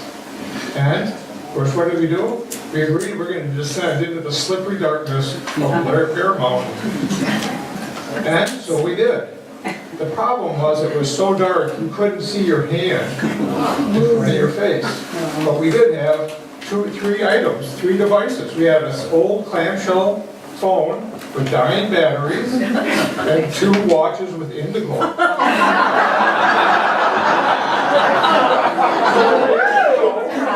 The way it would go, we would start out, everybody would light up, and then we would pick a rock or a tree that was down the trail, right there on the trail, 20 yards ahead, get up to there, make sure we were there, light up and reconnoiter again. And we got really good at this. And so we progressed down the mountain. Soon we got so good at it, we didn't want to get rescued anymore. Because what would happen if we were? We'd have to explain why we were such idiots. Going down the mountain with a clamshell phone. So we were feeling much better about ourselves when we realized we were going to survive this mess. And we even ran across some beautiful foxfire, blue-green luminescent patches in the forest that were just brilliant in the darkness because it was so dark. And on we went, successfully. As the trail flattened out, there was some rustling in the underbrush. Of course, Mike, right on time, says, Dad, that's not a bear, is it? I said, Mike didn't sound big enough to be a bear, and even if it was, they're just afraid of it, they won't bother us. And on we went. So later, under a sky full of stars, around a campfire, we were all clean, dry, fed, and happy, telling stories about the day's misadventures. someone acknowledged Mike's superior knowledge of what to do in the outdoors. And somebody else said, Mike, you were right about everything but the bear. And everybody laughed. A few more stories were told. A little while later, Mike said he was tired, he's going to his tent and listen to some music. And off he went. But before he did that, he says what he always says when he goes to bed, which is, I love you guys. And everybody said, we love you too, Mike. And off he went. About 5 minutes later, in the glow of the campfire, appears a large black bear. He looks at us with disdain, I might add. Progresses to march into camp, grab the container with the s'mores ingredients in it, march 20 yards into the woods, sit down and eat our dessert. What happened after that? Well, that's another story.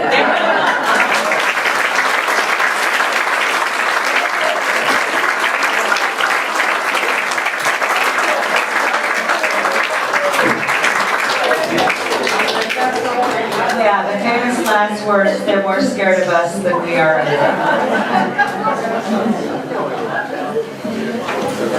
So, in proximity with the Valentine's Day theme, Alistair Mraz is going to be sharing with us a story about love. Love as a verb, love as an action, love as a tie, love as an ever-changing expression, and his own language of love. And his story is titled 93 over 93, Love is the Law, Love Under Will.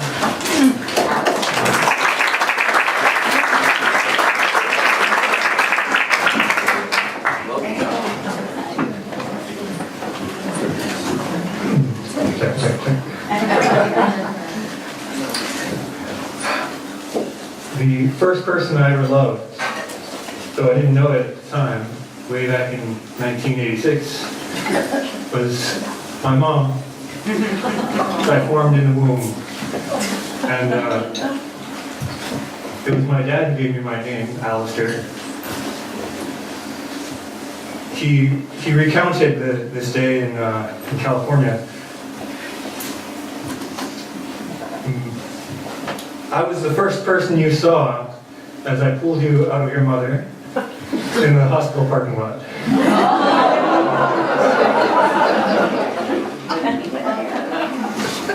And it must have been love at first sight, because even though I only saw my father a few days or weeks at a time, and that only every few years, I never felt like there was a lack of love between us.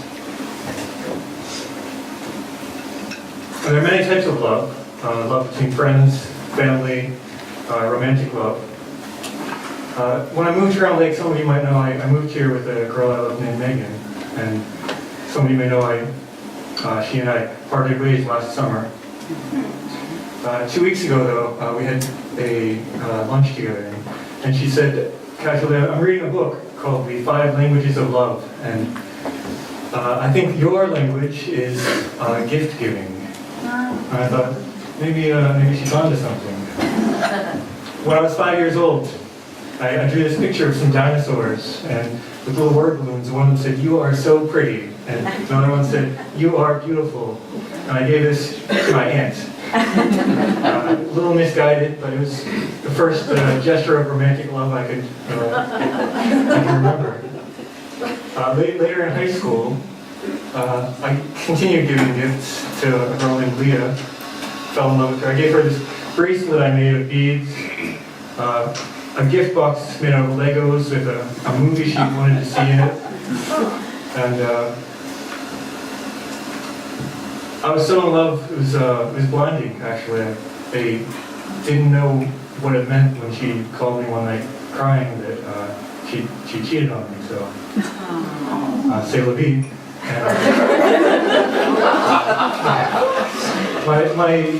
Of course I was heartbroken. And my dad would later tell me, in my experience, love cannot die or be killed, but it can effectively be set aside. Well, I went off to college and I had love and a relationship of a different kind. This one was based in extreme trust. Christine and I, we lived together, we went to school together, we actually worked together a few times and slept together, played together, ate together. We even had a shared bank account, and for 4 years we were together, and I gave her some gifts, like a pair of shoes that I crafted with lights in the bottom, so when you stepped, they would light up. But I guess they didn't have them for adults at that time. So I made some. Another time I gave her a 4-foot by 8-foot canvas with 100 pounds of potatoes.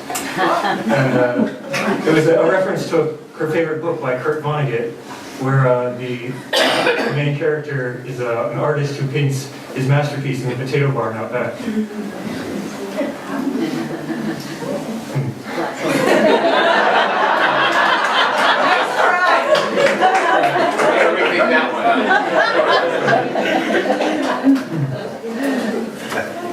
Well, I love potatoes.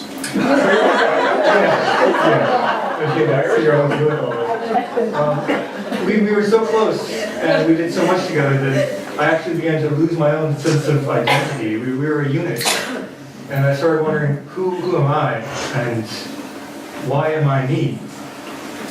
And why was I born into a world where my dad would name me after Aleister Crowley, the wickedest man in the world, or also known as the father of modern occult.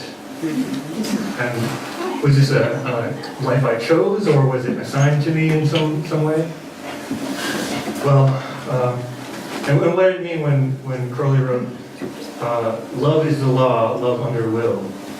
And he explained that love and will in Greek numerology are both represented by the number 93. I don't know. My dad would tell me later, you were not named after a black magician. Well, was I named after a magician then?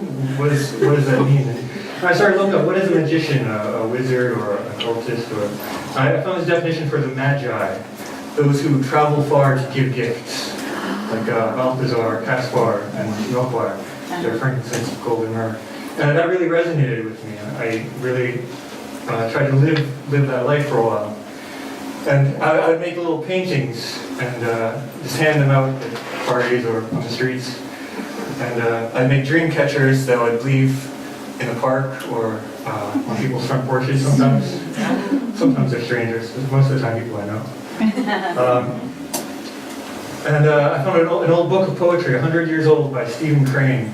And I read each of these poems over the phone to a friend of mine for 3 months, one every day. And just these little random acts of kindness, loving kindness.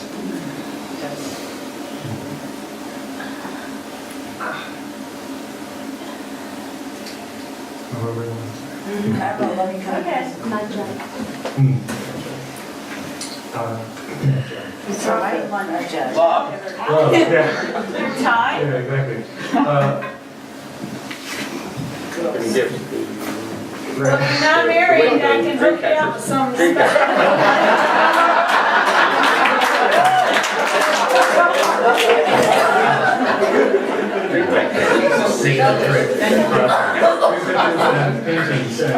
Language of love.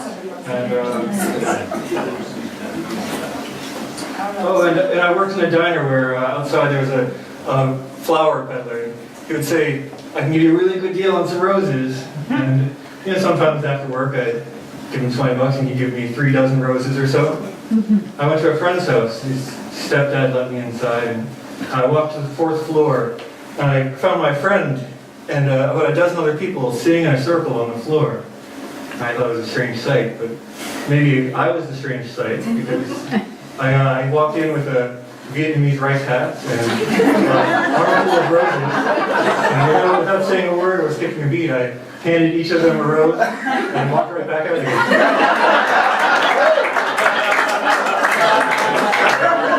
It was around this time I met Kelly, and when 2 artists fall in love, it's something very special, I think. I made for her a mandala out of beans, something about being a starving artist.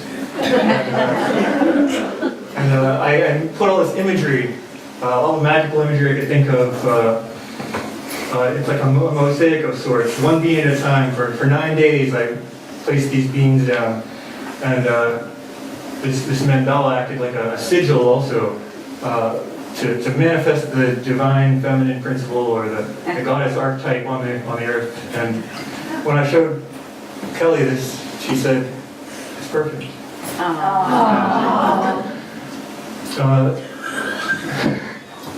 She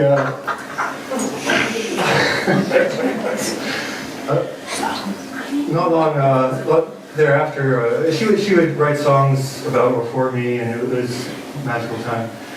And I surprised her again on Valentine's Day of 2011, showing up at the hospital where she was going to have a brain tumor removed. And later that year, we moved together to New York, and I couldn't give her the care she needed here, so she had to move back to Pennsylvania.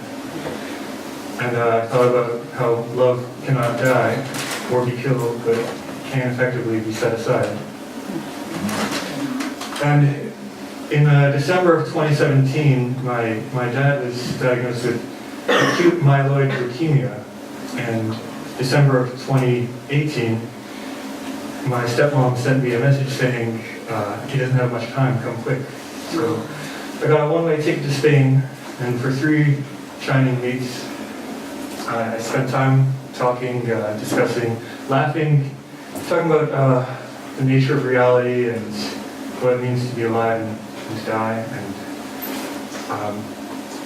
And my dad said once, this current 93 is awesome. So I don't use that word very often. And not long thereafter, during a weekly checkup, the hospital said he couldn't come home. They had taken him to the critical care unit, and they put him in this room with 2 dozen beds, and all around him were people in hospital gowns, their moans and strangers, and sick and dying people. And he had said he wanted to die at home, surrounded by familiar things. And the hospital staff said my stepmom and I had to leave until they could prepare a room for just him. And he was on a lot of morphine at the time and confused probably. And I gave him, the only thing I had on me, a slip of paper, and I wrote 93 on one side. And on the other side I wrote 93 over 93. And I gave it to him, and he just took it, and he was so drugged up that he just said, "What's this?" And we came back a few hours later, and my stepmom found that he had been moved into his own room on one of the upper floors. And she went to the critical care unit, and she had found this piece of paper on the ground, and she said he must have dropped it, I guess, and gave it to me. We went up to see my dad to spend these last hours and days with him. And we went up there, and he said to me from his bed, "Something fell on the floor." And I thought, well, I pressed him, I said, "Something fell on the floor." I looked around in that room, and he said, "Something fell on the floor." And I took out this piece of paper that said, and I handed it to him, and he grabbed it and he put it over his heart, and he just left it there, and he smiled, and he seemed so happy. And I thought, this is why I came here. This is why I traveled so far, to bring this gift of love to him. And what did it mean when he finally did depart? January 6th, it's Three Kings Day. And they say it's better to give than to receive. And I think the best way to receive is to give freely, compassionately, willfully, and with love.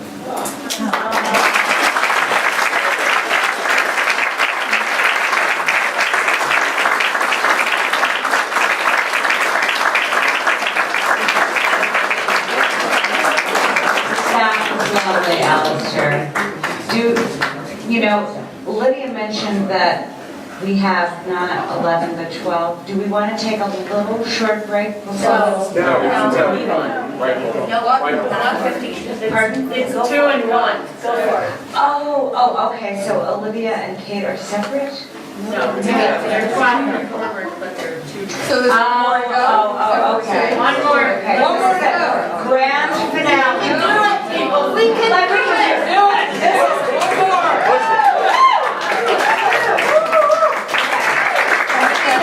It's just that,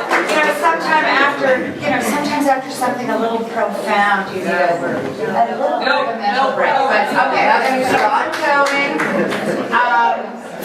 And when I put together tonight's lineup, I wanted to make sure that we finished off big.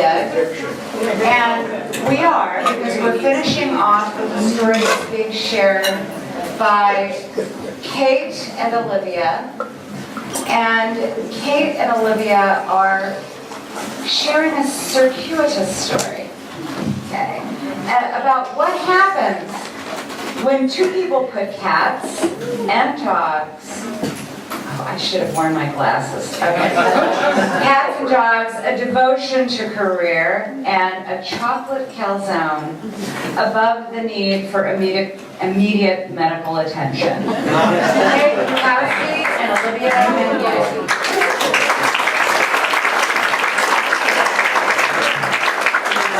Before we begin, I do think it's worth noting that this is our dance floor. Yeah. All right, so we're gonna go back in time. We had some debate about this, but I believe the year was 2014. It's 13. We can agree that the city was Providence. Yeah, okay. We were sharing a small one-bedroom apartment. Yep. You, me, and 3 cats. At this time, I was very eagerly awaiting a big piece of news. Big piece of news. My whole future was on the line. I had applied for graduate school in social work.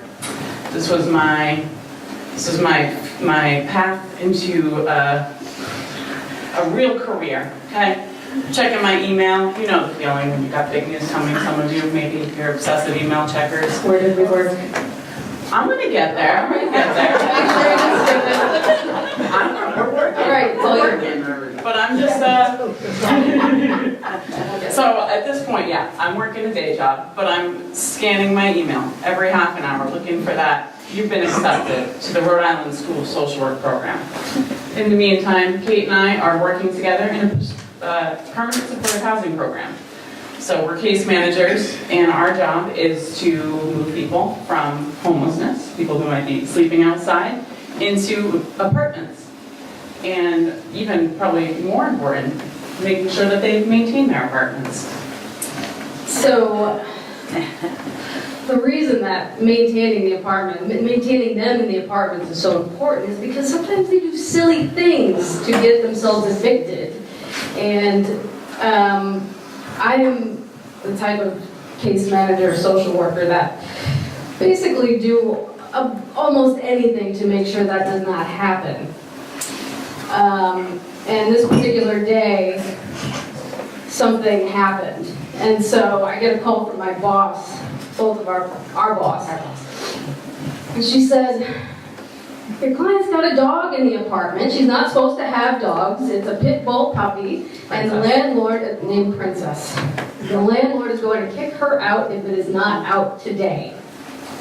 You know, the average case manager might just kind of leave that up to the client to deal with. Landlord says, you gotta get rid of this dog, get rid of this dog. But Kate, if you know Kate, there are probably 2 things that she loves in this world most, you know, in addition to myself.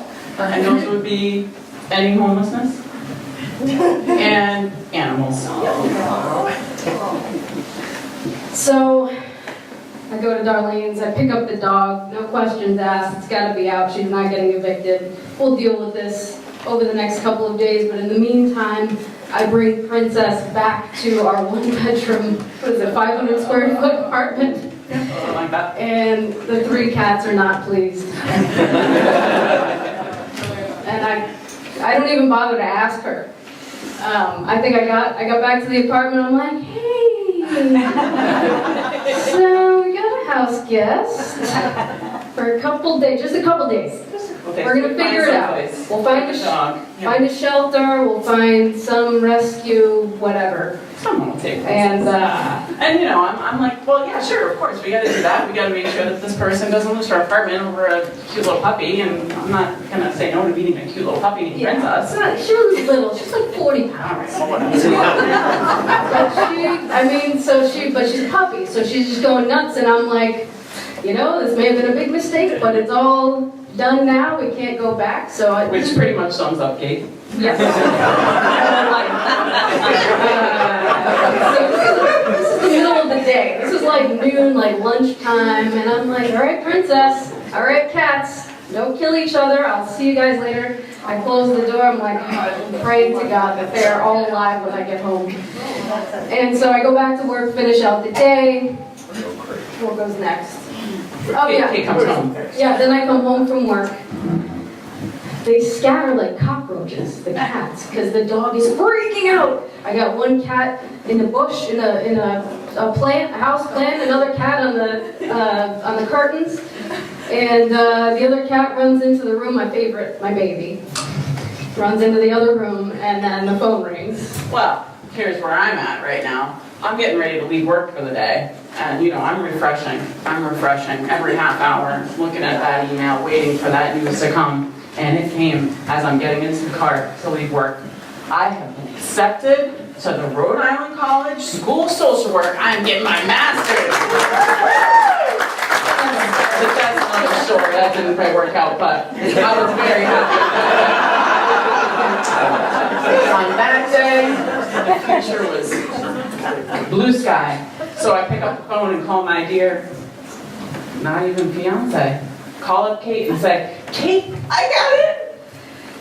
And so as I'm picking up the phone, I'm chasing the dog and the cat into the bedroom. I mean, this apartment was basically just one room, no doors. No doors. The bathroom And so door was one of these, like, they fold, there's doors. slots in it. Yeah. Not a lot of privacy. No doors. So I'm like, I don't know what I'm gonna do, but I'm chasing them in there because you're not gonna hurt my baby. I mean, you know, we'll figure out what to do with you, but you're not gonna hurt my baby.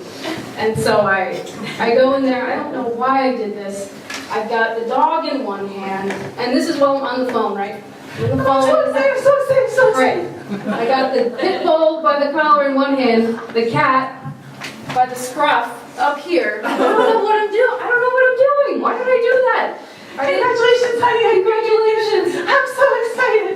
And so I don't know why I've got the dog in one hand and the cat in the other, dangling the cat in front of this puppy. The cat is like, you are an idiot, and I'm going to scratch the shit out of you.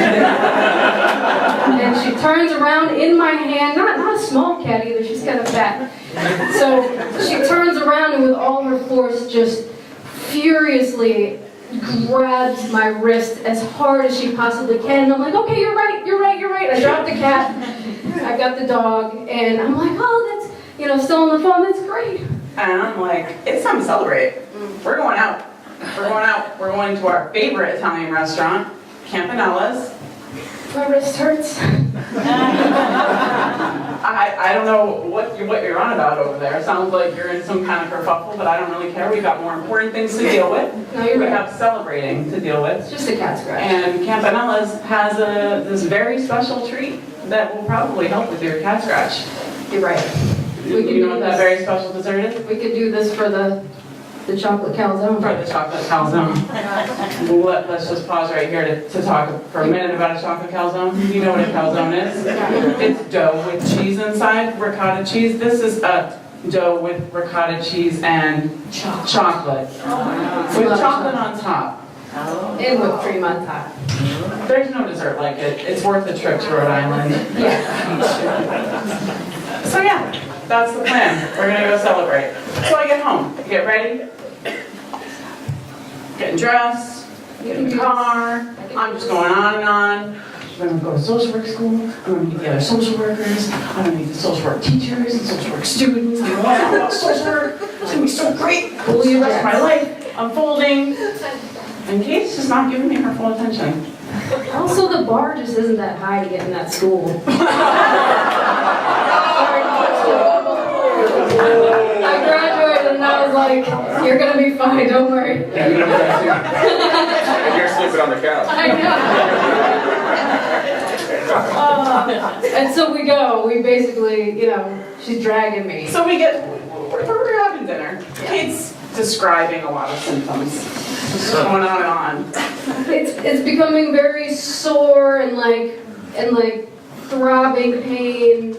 And it's swelling up now. It's swelling. She punctured me like an inch deep. Like, the balls can't even be that long. It's deep.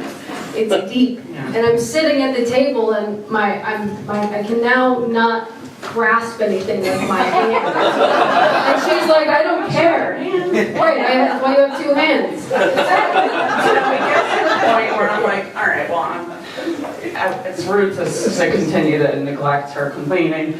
Let's go to urgent care if you really think it's that bad. But you say, We need the chocolate house out first. the chocolate house out. It's gonna make everything better. You were convinced. And that was a warning sign. I was losing it at that point. I was fading.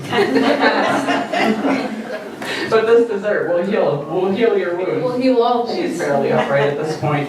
So we go to urgent care. We get some antibiotics, oral antibiotics. They're like, yeah, this is infected. You're going to need some antibiotics. But it's like 9:30 at night. It's 9:30 at night. This is school night. We got to work in the morning, so we're just heading home. We'll see if we see a pharmacy on the way home. Nothing's open.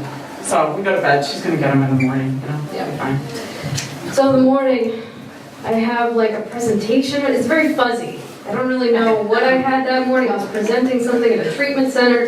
They could talk about our program. Well, first you had a little encounter with little. That's right. So sorry. We went to work 8 o'clock in the morning. Pharmacy's still really not open, before 8.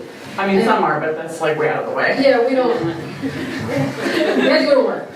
And we got a psychiatrist on the team, and I'm like, oh, there's a doctor. Let me see what she thinks about it. So I show her, and she's like, yeah, you should probably take the antibiotics, but let me just circle this with a pen and see how the day goes on, if that redness spreads. That's a cool thing to know. Yeah. If you have something that looks like an infection, just circle the outline with a pen and see if it gets grows. Yes, watch it grow.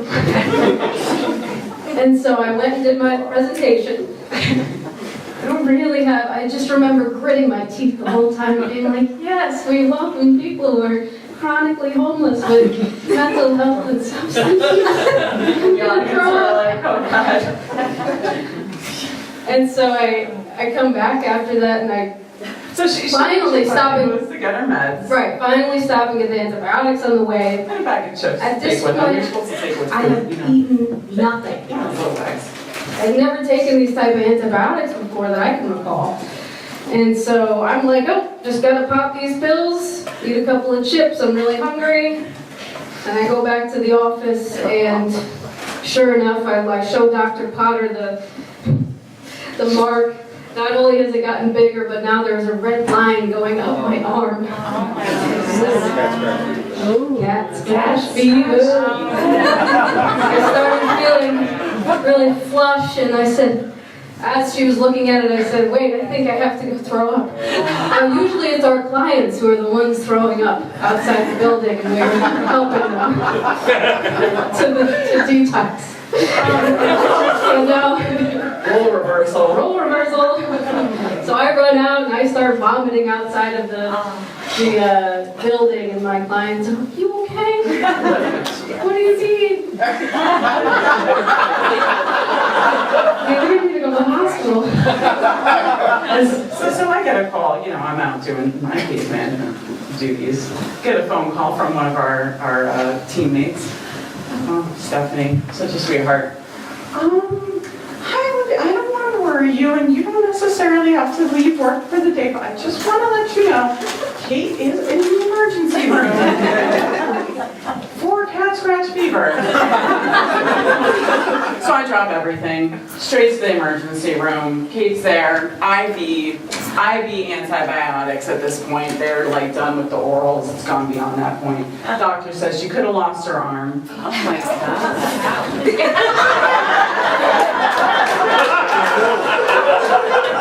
I think you're being a lot more seriously now, right?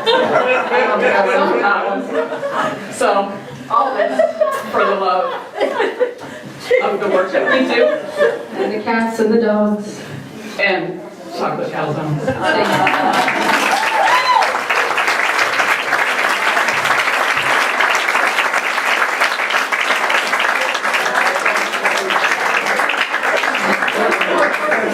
That was fantastic. And Lydia is going to come up and sort of do our grand closing for the evening. So Lydia, do you want to read off the names again to thank everybody? Well, why don't you read them because you've got... All right, I want to thank again everybody. And come up and get your prize. Yeah, Lydia handmakes as a former graphic artist turned attorney. Handcrafted. She does a beautiful job of. You guys have to share. But thank you to Shirley, Heidi Parker,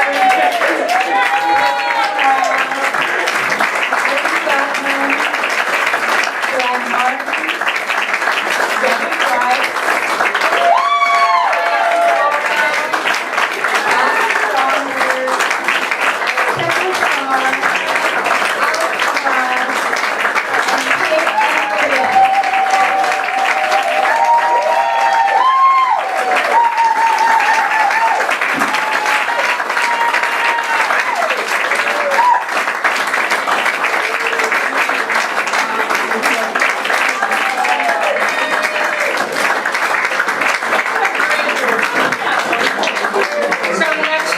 When I say, anybody want to tell a story? Yeah, come and tell me so we're not scrambling around. This is, I mean, the variety of stories, it's just fantastic. Thank you for coming.